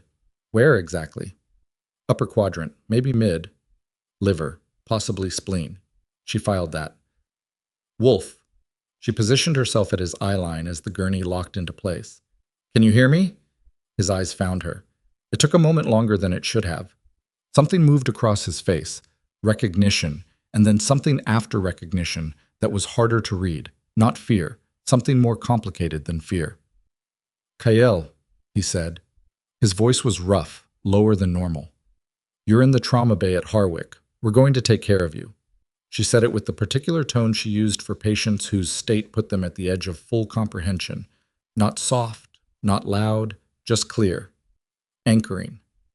"Can you tell me where it hurts most?" "Ribs." A labored breath. "Right side." "On a scale?" "Bad." He closed his eyes, then opened them again with effort. "It's bad." "Okay." She stepped back, moved to Ruber. "Right upper quadrant guarding, mechanism consistent with hepatic or splenic injury. BP's in the basement and dropping. I want a fast exam now, and I want a surgical consult standing by." Ruber was already reaching for the ultrasound probe. "Priest, get me a second large bore IV and let's start pushing fluids. Tillman, I want a type and cross and a full trauma panel, and get me 4 units of O-neg on standby." The bay organized itself around the emergency with the particular efficiency of a team that had trained for exactly this. Not smooth, not perfect, but functional in the way that mattered, which was that everyone knew their job and did it while the information kept changing. Nora watched Ruber run the FAST exam, the rapid ultrasound assessment that could identify free fluid in the abdominal cavity, the fast and dirty first answer to the question of whether Wolf was bleeding internally. She watched the screen. Ruber moved the probe through the 4 standard views. The third view answered the question. Free fluid in Morrison's pouch. A significant amount. "He's bleeding," Ruber said. "Not to anyone in particular. To the room." "Liver or spleen?" Nora asked. "Can't tell from this." "Could be both." He straightened. "He needs an OR." He looked at the blood pressure reading on the monitor. 88 over 54, still dropping. Sooner than later, Nora looked at Wolf. His eyes were closed now, and his breathing had developed the shallow, compensatory pattern of someone whose body was redirecting resources to the core. He was not crashing, not yet, but the trajectory was clear, and it was not going up. She made a decision. She moved to his side. "Wolf, open your eyes." He did. Slower this time. "You're bleeding internally. We're taking you to surgery. The attending surgeon is going to explain the procedure. I need you to authorize consent. His mouth moved. It's serious. You understand that? Yeah. A long exhale. Yeah, I understand. Ruber was already on the phone with the OR. Price was managing the fluid lines. The room was in motion. Nora stayed at Wolf's side for the 30 seconds it took to get the verbal consent documented, watching his face, his color, his breathing, calculating the margin they had and how much of it they were burning. He looked at her with his eyes at half-mast from the pain and the dropping pressure, and he said something she didn't expect. You're good at this, he said. She didn't answer for a moment. Don't talk, she said. Save the energy. They moved him to the OR 8 minutes after arrival. Nora stood outside the OR suite while the surgical team went to work and felt the specific suspended quality of the time that followed a trauma handoff. The moment where the case was no longer in her hands and the adrenaline had nowhere to go. Her shoulder ached inside the sling. Her ribs ached. She was aware of both and set them aside. Price found her in the corridor outside. He's going to make it, Price asked. If the surgical team does their job. The bleeding was significant, but the response time was good. She looked at the OR doors. He's got a reasonable chance. Price was quiet for a moment. How are you? I'm working. That's not what I asked. Nora looked at her. Price had the particular expression she sometimes wore, not pushing, just present, the expression of someone who had decided that the people they worked with deserved the acknowledgement that they were human even when they were performing otherwise. It was a quality that made her a good nurse. It was occasionally inconvenient. I'm managing, Nora said, which was more honest than the first answer and less than the full truth, and Price seemed to accept it as the middle ground it was. The statements are typed, Price said, 4 of them. The corporal who came in at 6:30, her name is Dava Stran. She had dates going back 3 years, everything documented. Where are the files? Consultation room 2, locked. Price held up a key. Nora took it. Good work. She was halfway down the corridor when her phone, no longer on silent, she'd changed it after the maintenance lot meeting, showed a call incoming. Voss. She picked up. The JAG filing went through at 11:50, he said. No preamble. Harmon's office submitted the formal disciplinary action. We have a copy. I know, I expected it. What you may not know is what was attached to it. A pause with weight behind it. Harmon submitted a supplemental document to the JAG filing. It's a personnel history summary that purports to establish that your medical credentials are partially fabricated. She stopped walking. He got something, she said. From somewhere. He got a partial record, Voss said. Enough to see that your transition documentation from military service to civilian nursing is compressed in ways that look irregular if you don't know why. He's arguing that the gaps indicate credential fraud. Another pause. He's building a case to have you removed before any witness proceedings can be initiated. How fast can he move it? If he gets the right JAG officer to sign off, potentially 48 hours. Nora looked at the corridor wall, at the institutional paint and the overhead lighting and the ordinary infrastructure of a place that had been, for 3 years, the shape of the quieter life she'd built. Then we move first, she said. Nora, call Tarrant. Tell him I need the record unsealed today, not in 72 hours. Today. She started walking again toward consultation room 2. And tell Solk that Forsch needs to be in the room when it happens. Whatever proceeding is happening, Forsch needs to be there. That's going to accelerate everything significantly. I know, she said. That's the point. What happened in the next 4 hours moved faster than anything had moved in 7 years of slow institutional rot, which was the particular quality of things that had been suppressed for a long time when they finally stopped being suppressible. At 2:15, Nora sat in the conference room adjacent to the JAG office with Voss, Salk, Tarrant, and Captain Nell Forsch, who had arrived 12 minutes after being contacted, and who sat across the table from Nora with the specific expression of a woman who had been doing the right thing in isolation for 6 weeks and was adjusting, with some difficulty, to the experience of not being alone in it. The unsealed record arrived via a secure transfer at 2:32. Voss pulled it up on the tablet and set it in the center of the table. Forsch read it. She read it for a long time, and nobody spoke while she read it. And when she looked up, her expression had undergone a change that wasn't dramatic. She was not someone who did dramatic, but was thorough. Something that had been provisional in her face had resolved. NMO 7, she said. I've seen this designation once before, in a classified brief 3 years ago. She looked at Nora. You were embedded with the unit that was under interagency review. Yes. The review cleared the unit. 18 months after I'd already transitioned out, Nora said, with a sealed record that made me look like a civilian who'd done 3 years of standard military medical service. Forsch looked at the record for another moment. Then she closed the tablet cover, carefully, and straightened in her chair. The supplemental document Harmon submitted to my office this morning, she said, alleged credential misrepresentation. On the basis of this record, she gestured at the tablet. That allegation is not only unsustainable, but is itself potentially actionable as a bad faith filing. She looked at Voss.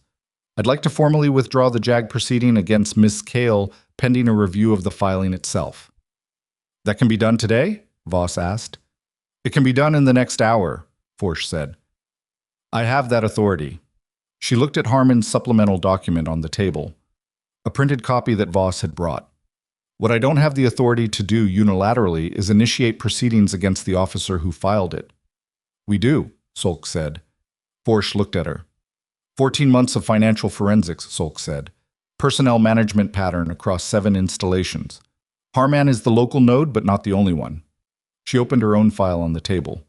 We're initiating formal fraud and obstruction proceedings today against Colonel Doyle Harman, effective this afternoon.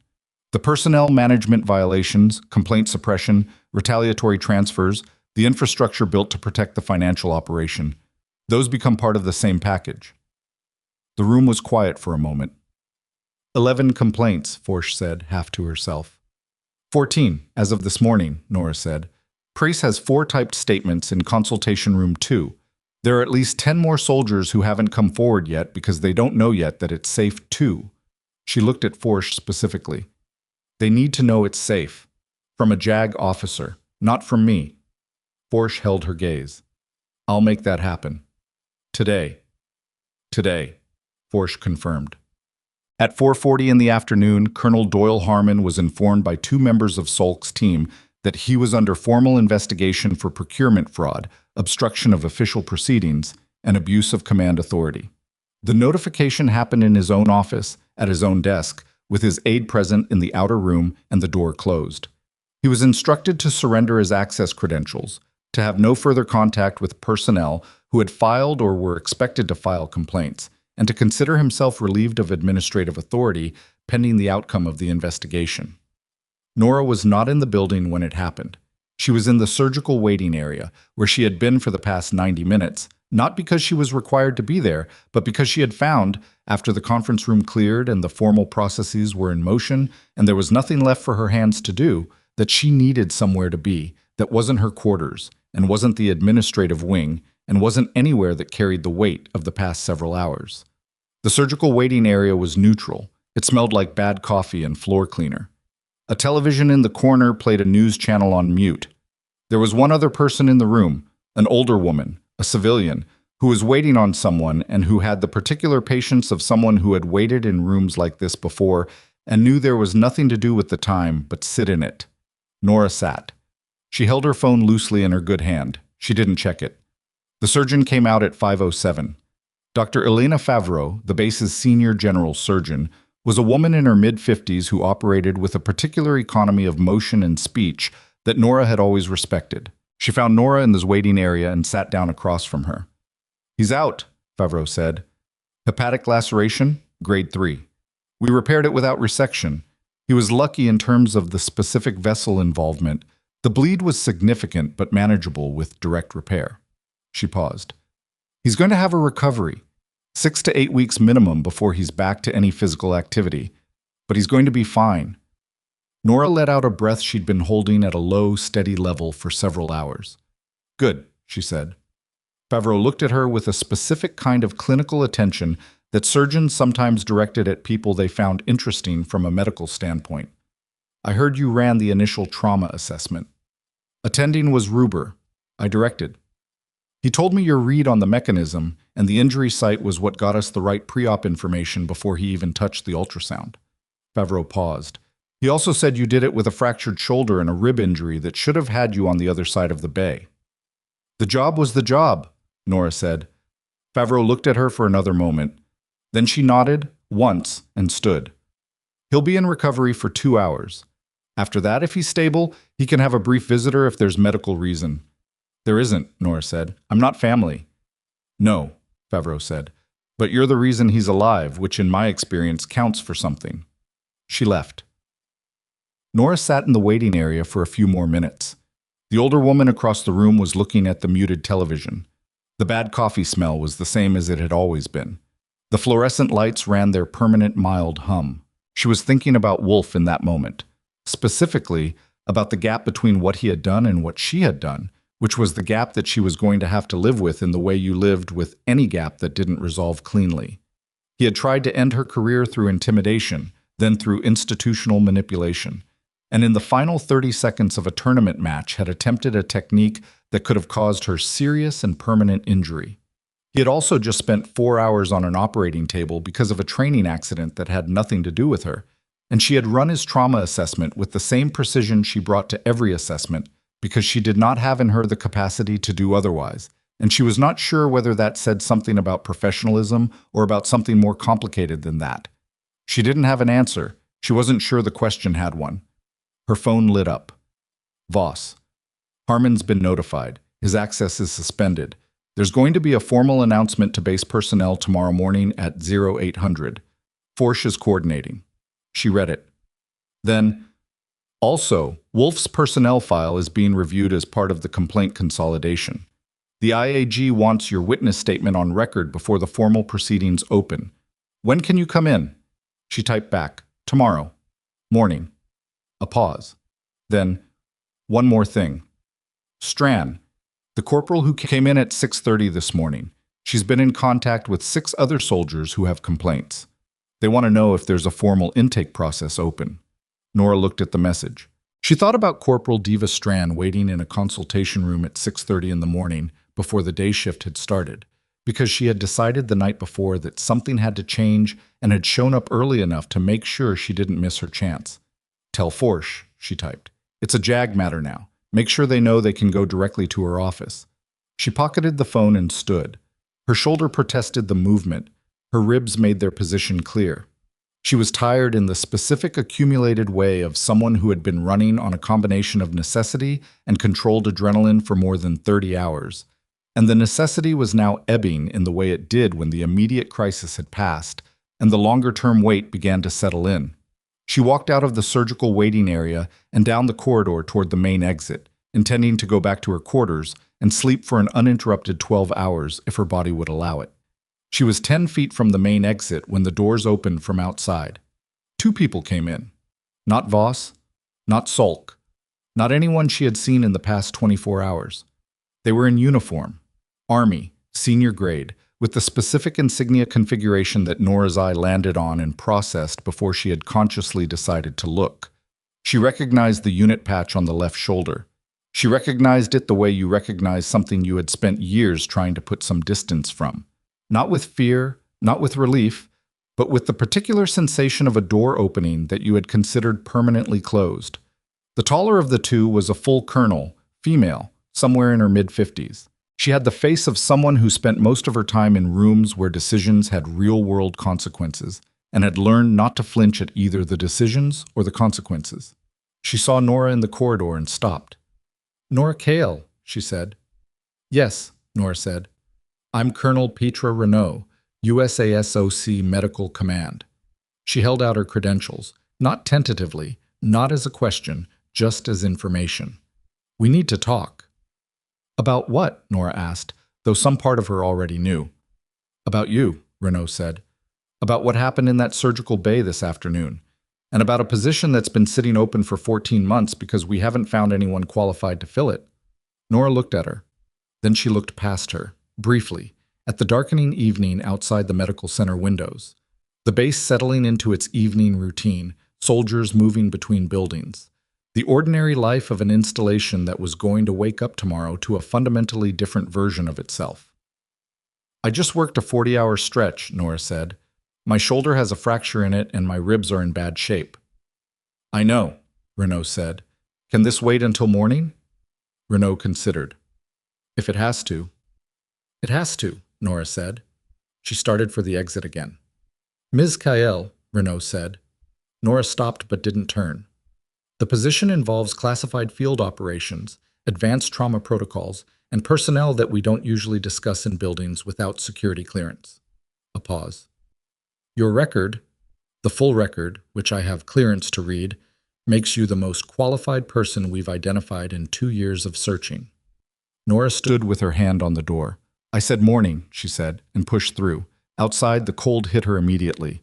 She crossed the parking lot toward the vehicle lot where she'd left her car, the base quiet and enormous around her, the lights of the buildings throwing pale rectangles onto the pavement. She was almost at her car when her phone buzzed. Not Voss, not Solk, not Renault. An unknown number she had not seen before. A text message, 4 words, check your personnel file. She stopped in the parking lot. The cold was absolute. She looked at the message for a moment, then opened the personnel file application on her phone, the base HR portal she had access to as a medical center employee.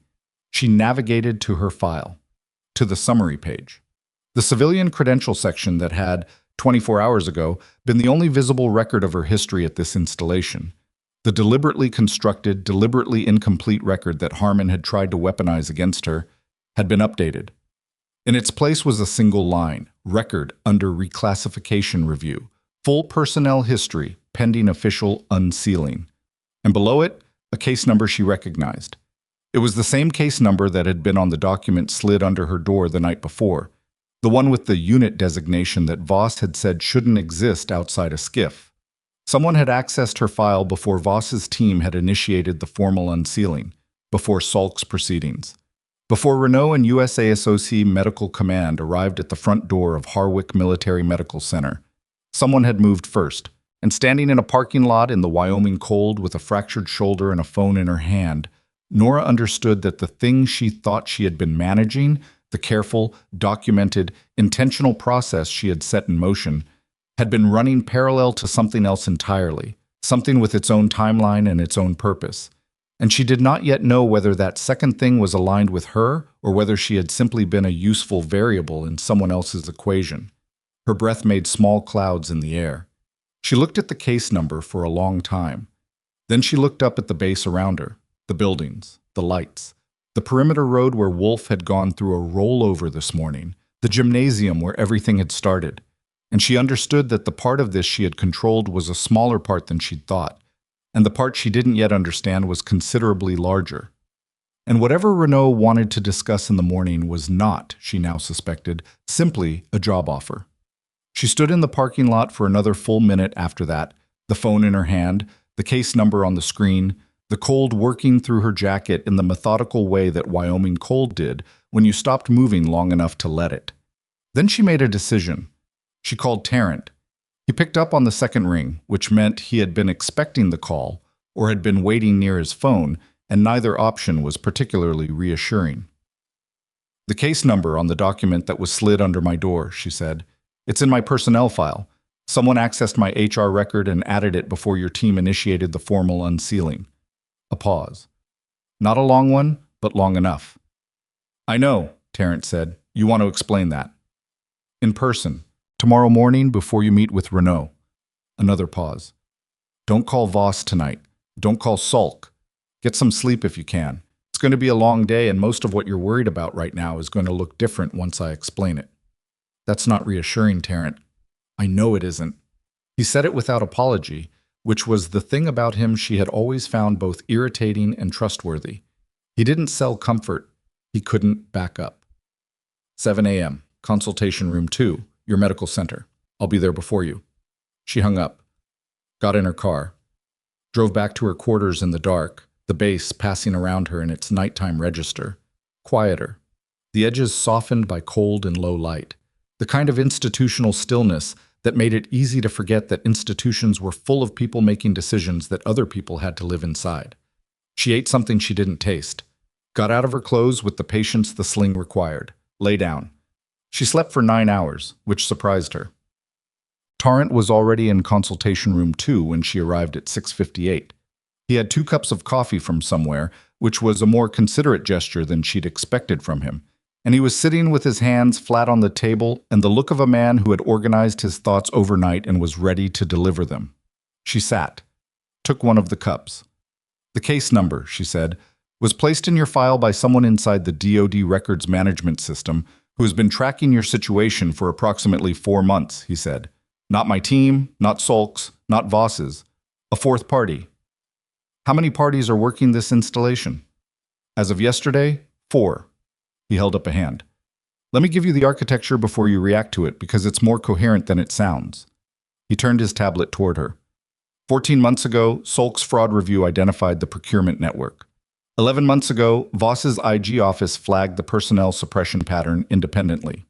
4 months ago, a separate entity inside DoD records, someone with access to classification management databases, identified your file as one of several that had been improperly sealed in ways that left the individuals involved exposed to exactly the kind of credential challenge Harmon attempted yesterday. Someone was correcting classification errors. Someone was identifying them, flagging them, and in some cases taking preliminary steps to protect the individuals involved, while the formal unsealing process worked through bureaucratic channels. He looked at her. Bureaucratic channels, in this context, meaning approximately 18 months minimum. So they moved faster. They added a case number to your file that would, in the event of any formal legal proceeding, automatically trigger a classification review and temporarily shield the file from being used as adverse evidence. He paused. It's technically within their authority, though it sits at the edge of it. The case number is real. It corresponds to the NMO7 review that cleared your unit. Nora held her coffee with her good hand and looked at the wall. Who are they? A records management analyst named Seth Harlow, working inside the ARM system, who has been quietly correcting improper classification decisions for about 2 years. Terrence said the name with the particular tone of someone delivering information about a person. They found admirable in ways they weren't sure they were supposed to find admirable. She identified 11 files with the same structural problem as yours. She's not an investigator. She doesn't have subpoena authority or enforcement power. She just has database access and the specific professional conscience of someone who spent 20 years watching paperwork hurt people it wasn't supposed to hurt. The room was quiet for a moment. "She's why Harmon's credential attack failed," Nora said. "The case number is why it failed, yes. Without it, the temporary shield doesn't exist, and the formal unsealing process, even accelerated, might not have moved fast enough to prevent the JAG proceeding from advancing." Nora thought about that. About the envelope slid under her door while she was getting her shoulder imaged. About a records analyst named Seth Harlow, who had no operational authority and no enforcement power, and who had spent 2 years doing the right thing quietly inside a database because it was the right thing, and because paperwork left people exposed, and she couldn't stop caring about that even when caring about it made her job harder. It was, she thought, a recognizable kind of person. "What happens to her?" Nora asked. "She'll be formally recognized in the IG report as a cooperating source. Her access modifications are being reviewed. They're defensible, but they need to be on record." He paused. "She's going to be fine. She knew what she was doing, and she documented everything." "Good," Nora said. She finished her coffee, set the cup down. "Renaud," she said. "USASOC Medical Command. What does she actually want?" Tarrant looked at her for a moment. "I think you already know what she wants. I want to hear what you think." "She wants you back," he said simply. "Not in the same capacity. The NMO7 program has been restructured since you were in it. But there's a medical command position that requires everything you have: the operational background, the trauma capability, the specific experience of working in environments where the infrastructure around you can't be trusted." He paused. "And the record that was used to suppress you, the one that made you look like a civilian nurse with a mysteriously excellent fight record, is the same record that will now make you extremely credible in the kind of institution that takes service history seriously. Because it proves I stayed capable without anyone requiring me to. Because it proves," he said, "that what you are isn't contingent on whether anyone's watching." So, Renaud arrived at 7:45 with the second member of her team, a major named Ellswick, who sat to the side and took notes and said almost nothing, which was the appropriate role for a junior officer in that kind of meeting. Renaud herself sat across from Nora, with the organized directness of someone who did not have the patience for extended preamble. "I'll give you the position first," Renaud said, "and then you can ask questions, and then you can tell me no if that's what you decide." "Okay," Nora said. "The position is Medical Operations Director for a USASOC forward support element currently operating out of 3 locations, none of which I can name in this room. The role involves training oversight, trauma protocol development, and direct medical command authority over field-embedded operators." She held Nora's gaze. "It also involves, on a rotating basis, direct field deployment to locations where the medical decision-making has to happen in real time without the option of a higher authority to escalate to. So it's a command role with field components." "Yes." "What happened to the person who had it before?" Renaud's expression didn't shift. "She retired, medically. Injury on the 3rd deployment. She's recovering well, but she won't return to operational capacity." A beat. "Her name was Major Fen Drasso. She asked me specifically to find someone who had done what she did the way she did it, rather than someone who had been doing something adjacent and was willing to learn. She was very particular about the distinction." Nora thought about that, about what it meant that a woman she had never met had cared enough about the role to specify who should fill it. About the particular way that people who had done hard things in overlooked places passed the weight of those things forward. "What does the position require me to give up?" Nora asked. Renaud was quiet for a moment, not evasive, considering. "The life you've built here," she said. "The smallness of it, if that's not an insulting way to put it. The bounded parameters. The choice to be only what the credential says you are." She paused. "I read your file. I know why you came here. I know what you were managing. I'm not going to tell you that what you did for 3 years was wrong, because it wasn't. You needed what you needed, and you did good work here. And the thing that happened this week would not have happened if you hadn't been at this base doing this job in exactly the way you did it." She stopped, looked at Nora directly. "But I also don't think this is where you're most useful," she said, "and I think you know that." The consultation room was the same room where Corporal Diva Strand had waited at 6:30 yesterday morning. The same table, the same overhead light, the same institutional quiet. Nora looked at it and thought about Price typing statements, about 14 soldiers who now had a formal intake process to walk through, about Forsch making calls this morning that would tell people it was safe to come forward, about a records analyst named Seth Harlow who had moved inside a database to protect people she had never met. Things had changed. They had changed because someone had decided to make them change, and the changing was real, and it was going to hold, and the people who deserved the holding were going to get it. The work here was done, not finished. It would take months for the formal proceedings to resolve, for the complaint records to be officially recognized, for Harmon's network to be fully mapped and dismantled. But Nora's part of it was done. She had built the record. She had opened the door. The people walking through it now were capable of walking through it without her holding it. "I have conditions," she said. Renaud's expression shifted into something that was not quite a smile, but was adjacent to one. "Name them." "The soldiers at this installation who have suppressed complaints. Their cases need to be fully resolved before I leave. I'm not going anywhere until I've given witness testimony on record, and I know the process is running without me." She looked at Renaud steadily. "I don't walk out on people who came forward because they trusted that something was changing." "Agreed." "My file, the full file, unsealed, needs to be formally corrected in the permanent military record. Not administratively noted, corrected, every year of service, every deployment, every qualification." "That's already in process as part of the IG action," Renaud said. "Solk's team initiated the formal record correction this morning. And Wolf," she said it carefully, "his personnel file review, the misconduct review. I'm not asking for him to be destroyed. I'm asking for it to be accurate. Whatever he did, it gets documented. Whatever that documentation requires, the process determines. Not someone protecting him, and not someone making an example of him, just accurate." Renaud looked at her for a moment. "That's a very specific request for someone he tried to injure." "He's also someone I kept alive yesterday," Nora said. "That doesn't cancel anything. It just means I'm asking for a process that's fair rather than one that's satisfying."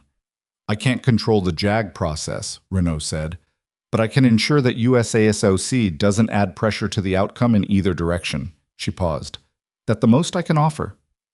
That's enough, Nora said. Awesome.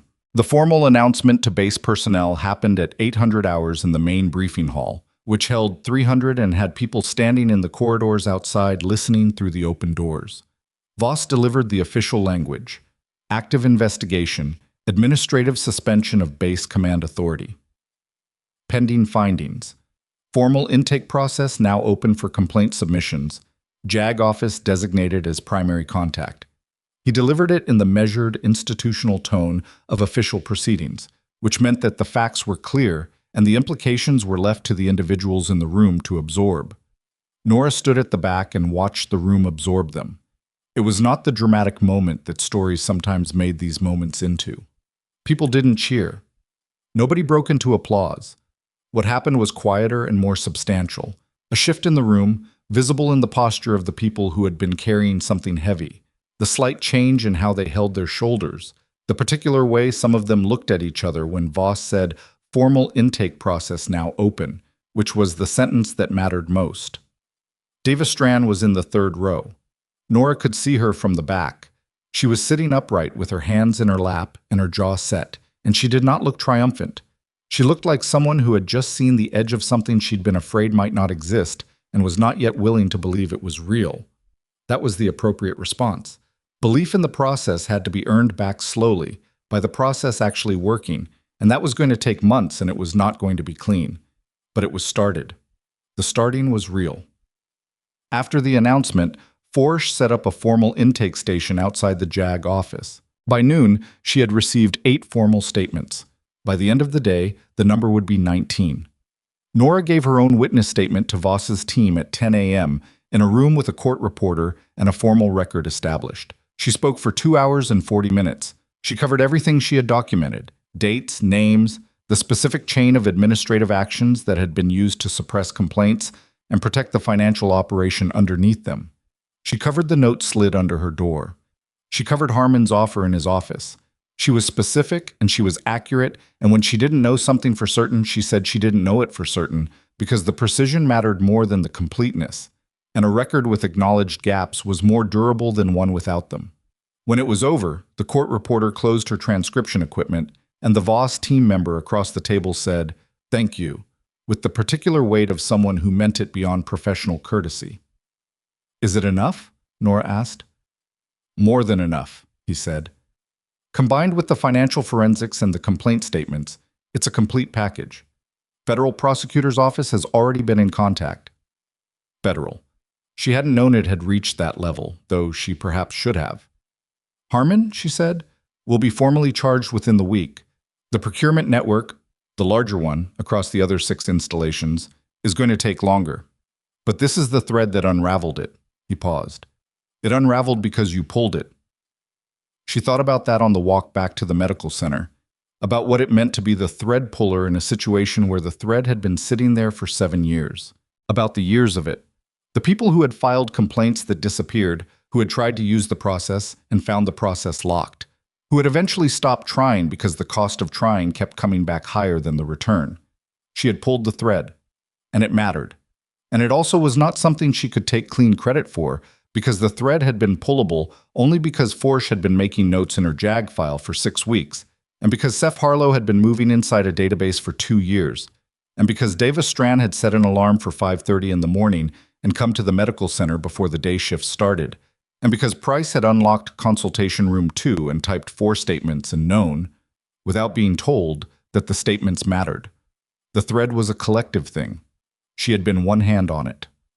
She went to see Wolf that afternoon, not because she had resolved anything about him, not because she had forgiven him, which was a word she distrusted in these situations because it implied a clean transaction, and there were no clean transactions in things like this.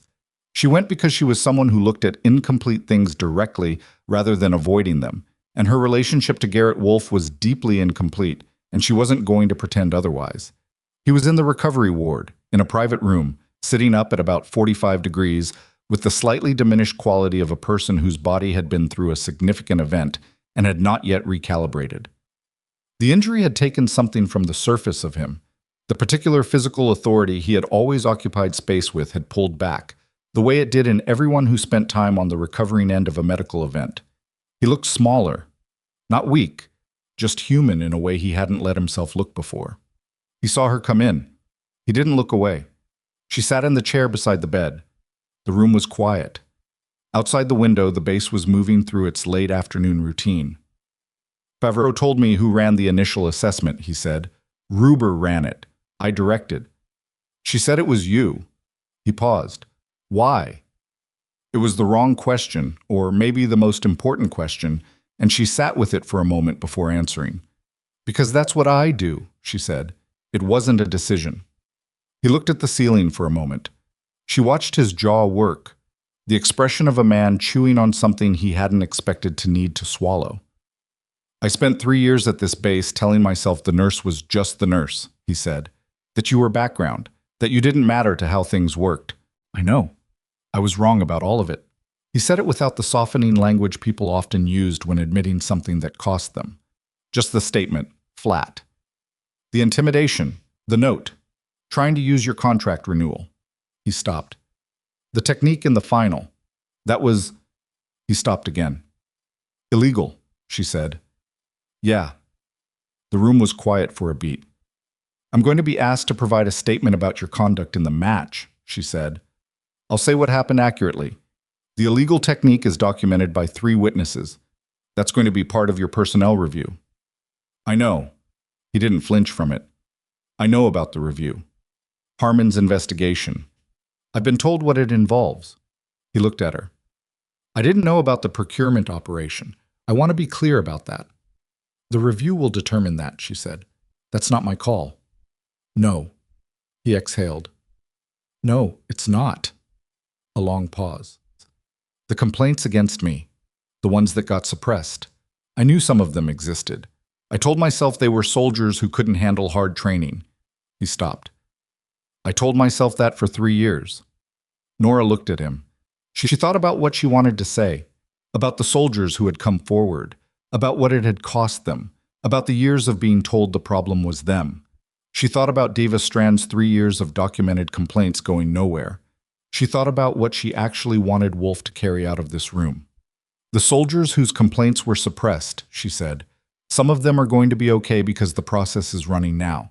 Some of them are going to be dealing with the effects of what happened for a long time. She held his gaze. When you're recovered, when you're through the review process, the most useful thing you could do would be to stop telling yourself stories about why the complaints weren't real. He was quiet for a long time. That's it? That's the advice? It's not advice, she said. It's just accurate. She stood.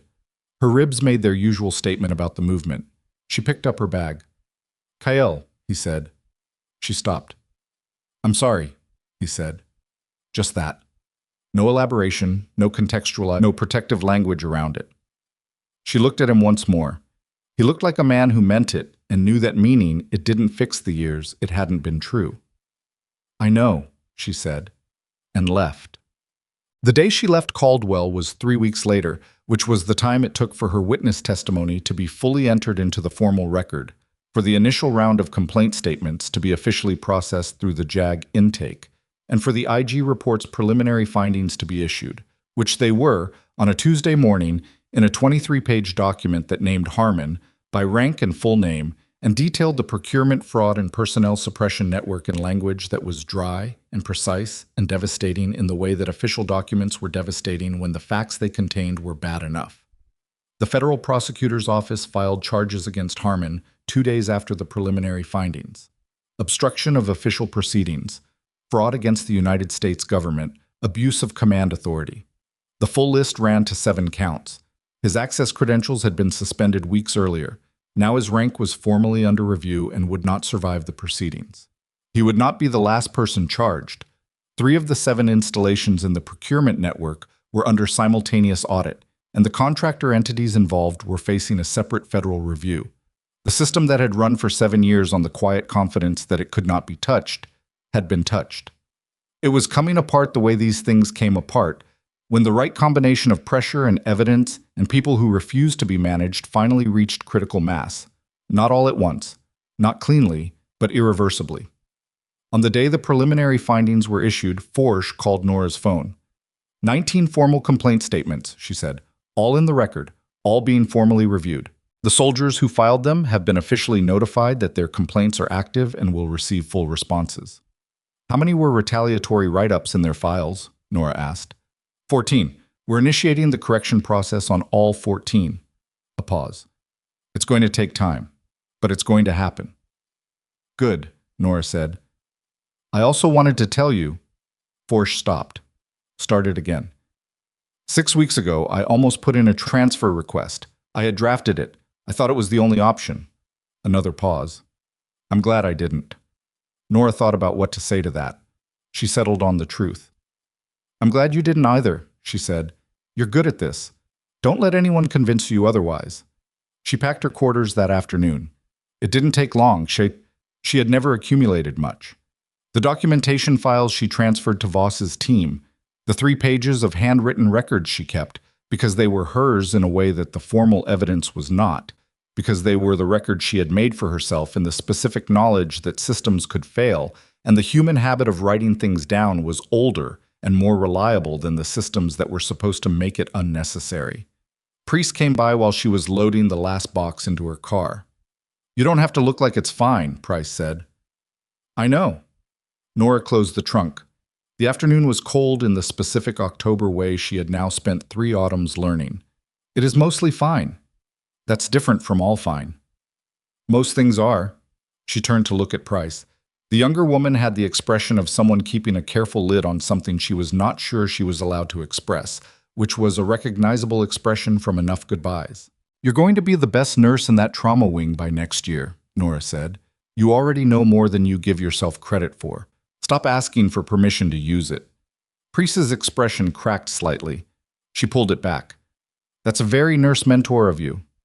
I mean it practically, Nora said. Ruber knows it. The charge nurse knows it. You're the last one to catch up. Price nodded. Didn't speak for a moment. Then, are you going to be okay? Where you're going? Probably not always, Nora said honestly. But okay enough. She got in her car. Well, she met Renault at USASOC Medical Command 14 days later, in a building with appropriate security clearance, and she signed the paperwork for the position that Fendrasso had held and that had sat empty for 14 months because Renault had been particular about who filled it. The signing ceremony, such as it was, consisted of Nora, Renault, and Ellswick in a room with a secure document terminal and a coffee that was slightly better than the one at Harwick, but still only slightly. Renault looked at the signed document and said, "Welcome back." Nora looked at her own signature for a moment. Then at the room, the security door, the unit insignia on the wall, the particular quality of an environment that did not pretend to be something it wasn't. I'm not back, she said. I was somewhere else for 3 years, and now I'm somewhere new. Renault considered that. Fair distinction. The soldiers I left behind at Harwick, Strand, and the others. Can I have updates? Formal case updates through proper channels. Arranged, Renault said. Nora nodded. She picked up her copy of the signed document and put it in her bag next to the 3 pages of handwritten records that she had carried with her through the packing and the leaving and the 14 days of transition, not because she needed them anymore, but because they were the record of a particular kind of attention she had paid to a particular kind of wrong. And she was not someone who discarded the evidence of what she had been willing to do when it mattered. She thought about what she had told Wolf in that recovery room. It's not advice, it's just accurate. And she thought about what accuracy actually required of a person, which was the willingness to see things as they were rather than as they were comfortable to see, and the willingness to record what you saw even when the recording made you a target, and the willingness to stay in the room when the room became difficult because the alternative was leaving, and leaving meant the record stayed incomplete. She thought about Seth Harlow, whom she had never met, sitting inside a database system making corrections that would protect people she would never know. She thought about Forsch not sending the transfer request. She thought about Diva Strand setting an alarm for 5:30. She thought about what it meant that these things were all the same thing, expressed in different forms. The same refusal to look away, the same choice to stay and do the work, when the work was not visible, and the doing of it was not rewarded, and the only reason to do it was that it was the right thing. That was the only thing that had ever mattered, not the tournament, Not the combat record underneath the nursing file. Not the way she'd moved on the mat when Wolf had tried to end the match illegally, which had been the moment that made people look up and pay attention. Those things were means. The thing they had served was much older and much simpler. She had refused to disappear. And because she had refused, 19 people's voices were now formally on record in a legal proceeding. And because 19 people's voices were on record, 14 retaliatory write-ups were being corrected. And because 14 records were being corrected, a network of suppression that had run for 7 years across 7 installations was collapsing under the weight of its own exposure. She had not done this. All of those people had done it together. But she had made the first choice. On a Tuesday morning, tired, carrying a coffee she hadn't had time to finish, a pen in her hand and a bulletin board in front of her, to step forward into a space where she knew she would be underestimated because she had understood that the underestimating was itself a form of protection, and that the protection had to be removed before anything else could change. There was something about that she kept coming back to. Not the strategy of it. She was done thinking about it strategically. The human thing of it. The fact that it had required a particular kind of trust, not in institutions, which had earned no trust, but in the possibility that the right combination of pressure and documentation and refusal could move something that had seemed immovable. The fact that this kind of trust could not be faked, and could not be performed, and could not be argued into existence. You either had it or you didn't, and the only way to find out was to step into the space and see whether your hands were steady when you got there. Her hands had been steady. Not because she was fearless, she was not fearless. Not because she was certain, she had not been certain. Because when she looked at the alternative, which was disappearing, which was taking the transfer and sealing the record and letting the thing continue to run in the dark, she could not make herself accept it. That incapacity was not a virtue she had chosen. It was just what she was made of. That, she thought, was the thing most worth knowing. Not what you could do when people were watching. What you could do when nobody was watching and the cost was real and the outcome was not guaranteed. That was where character actually lived. In the building with the security door and the cleared personnel and the position that had been waiting. Because someone had been particular about who filled it, Nora Cale signed her name on a document that said she was back in the business of keeping people alive in environments where the infrastructure couldn't be trusted. She had done it before. She would do it again. She would not do it perfectly. She had never done anything perfectly, and the pursuit of perfect had always been the thing that made people freeze at the moment when imperfect and present was what the situation required. She was imperfect. She was present. She was exactly where the work was, and the work was what she had. Some people spent their whole lives waiting for the moment when they could finally stop pretending to be less than they were. Nora Cale had spent 3 years doing it deliberately, and then she had picked up a pen on a Tuesday morning, and everything after that had simply been the decision she had already made arriving at its natural destination. She closed her bag, stood. "When do I start?" she asked. "Monday," Renaud said. It was Thursday. She had 4 days. She already knew what she was going to do with them, which was nothing particularly meaningful.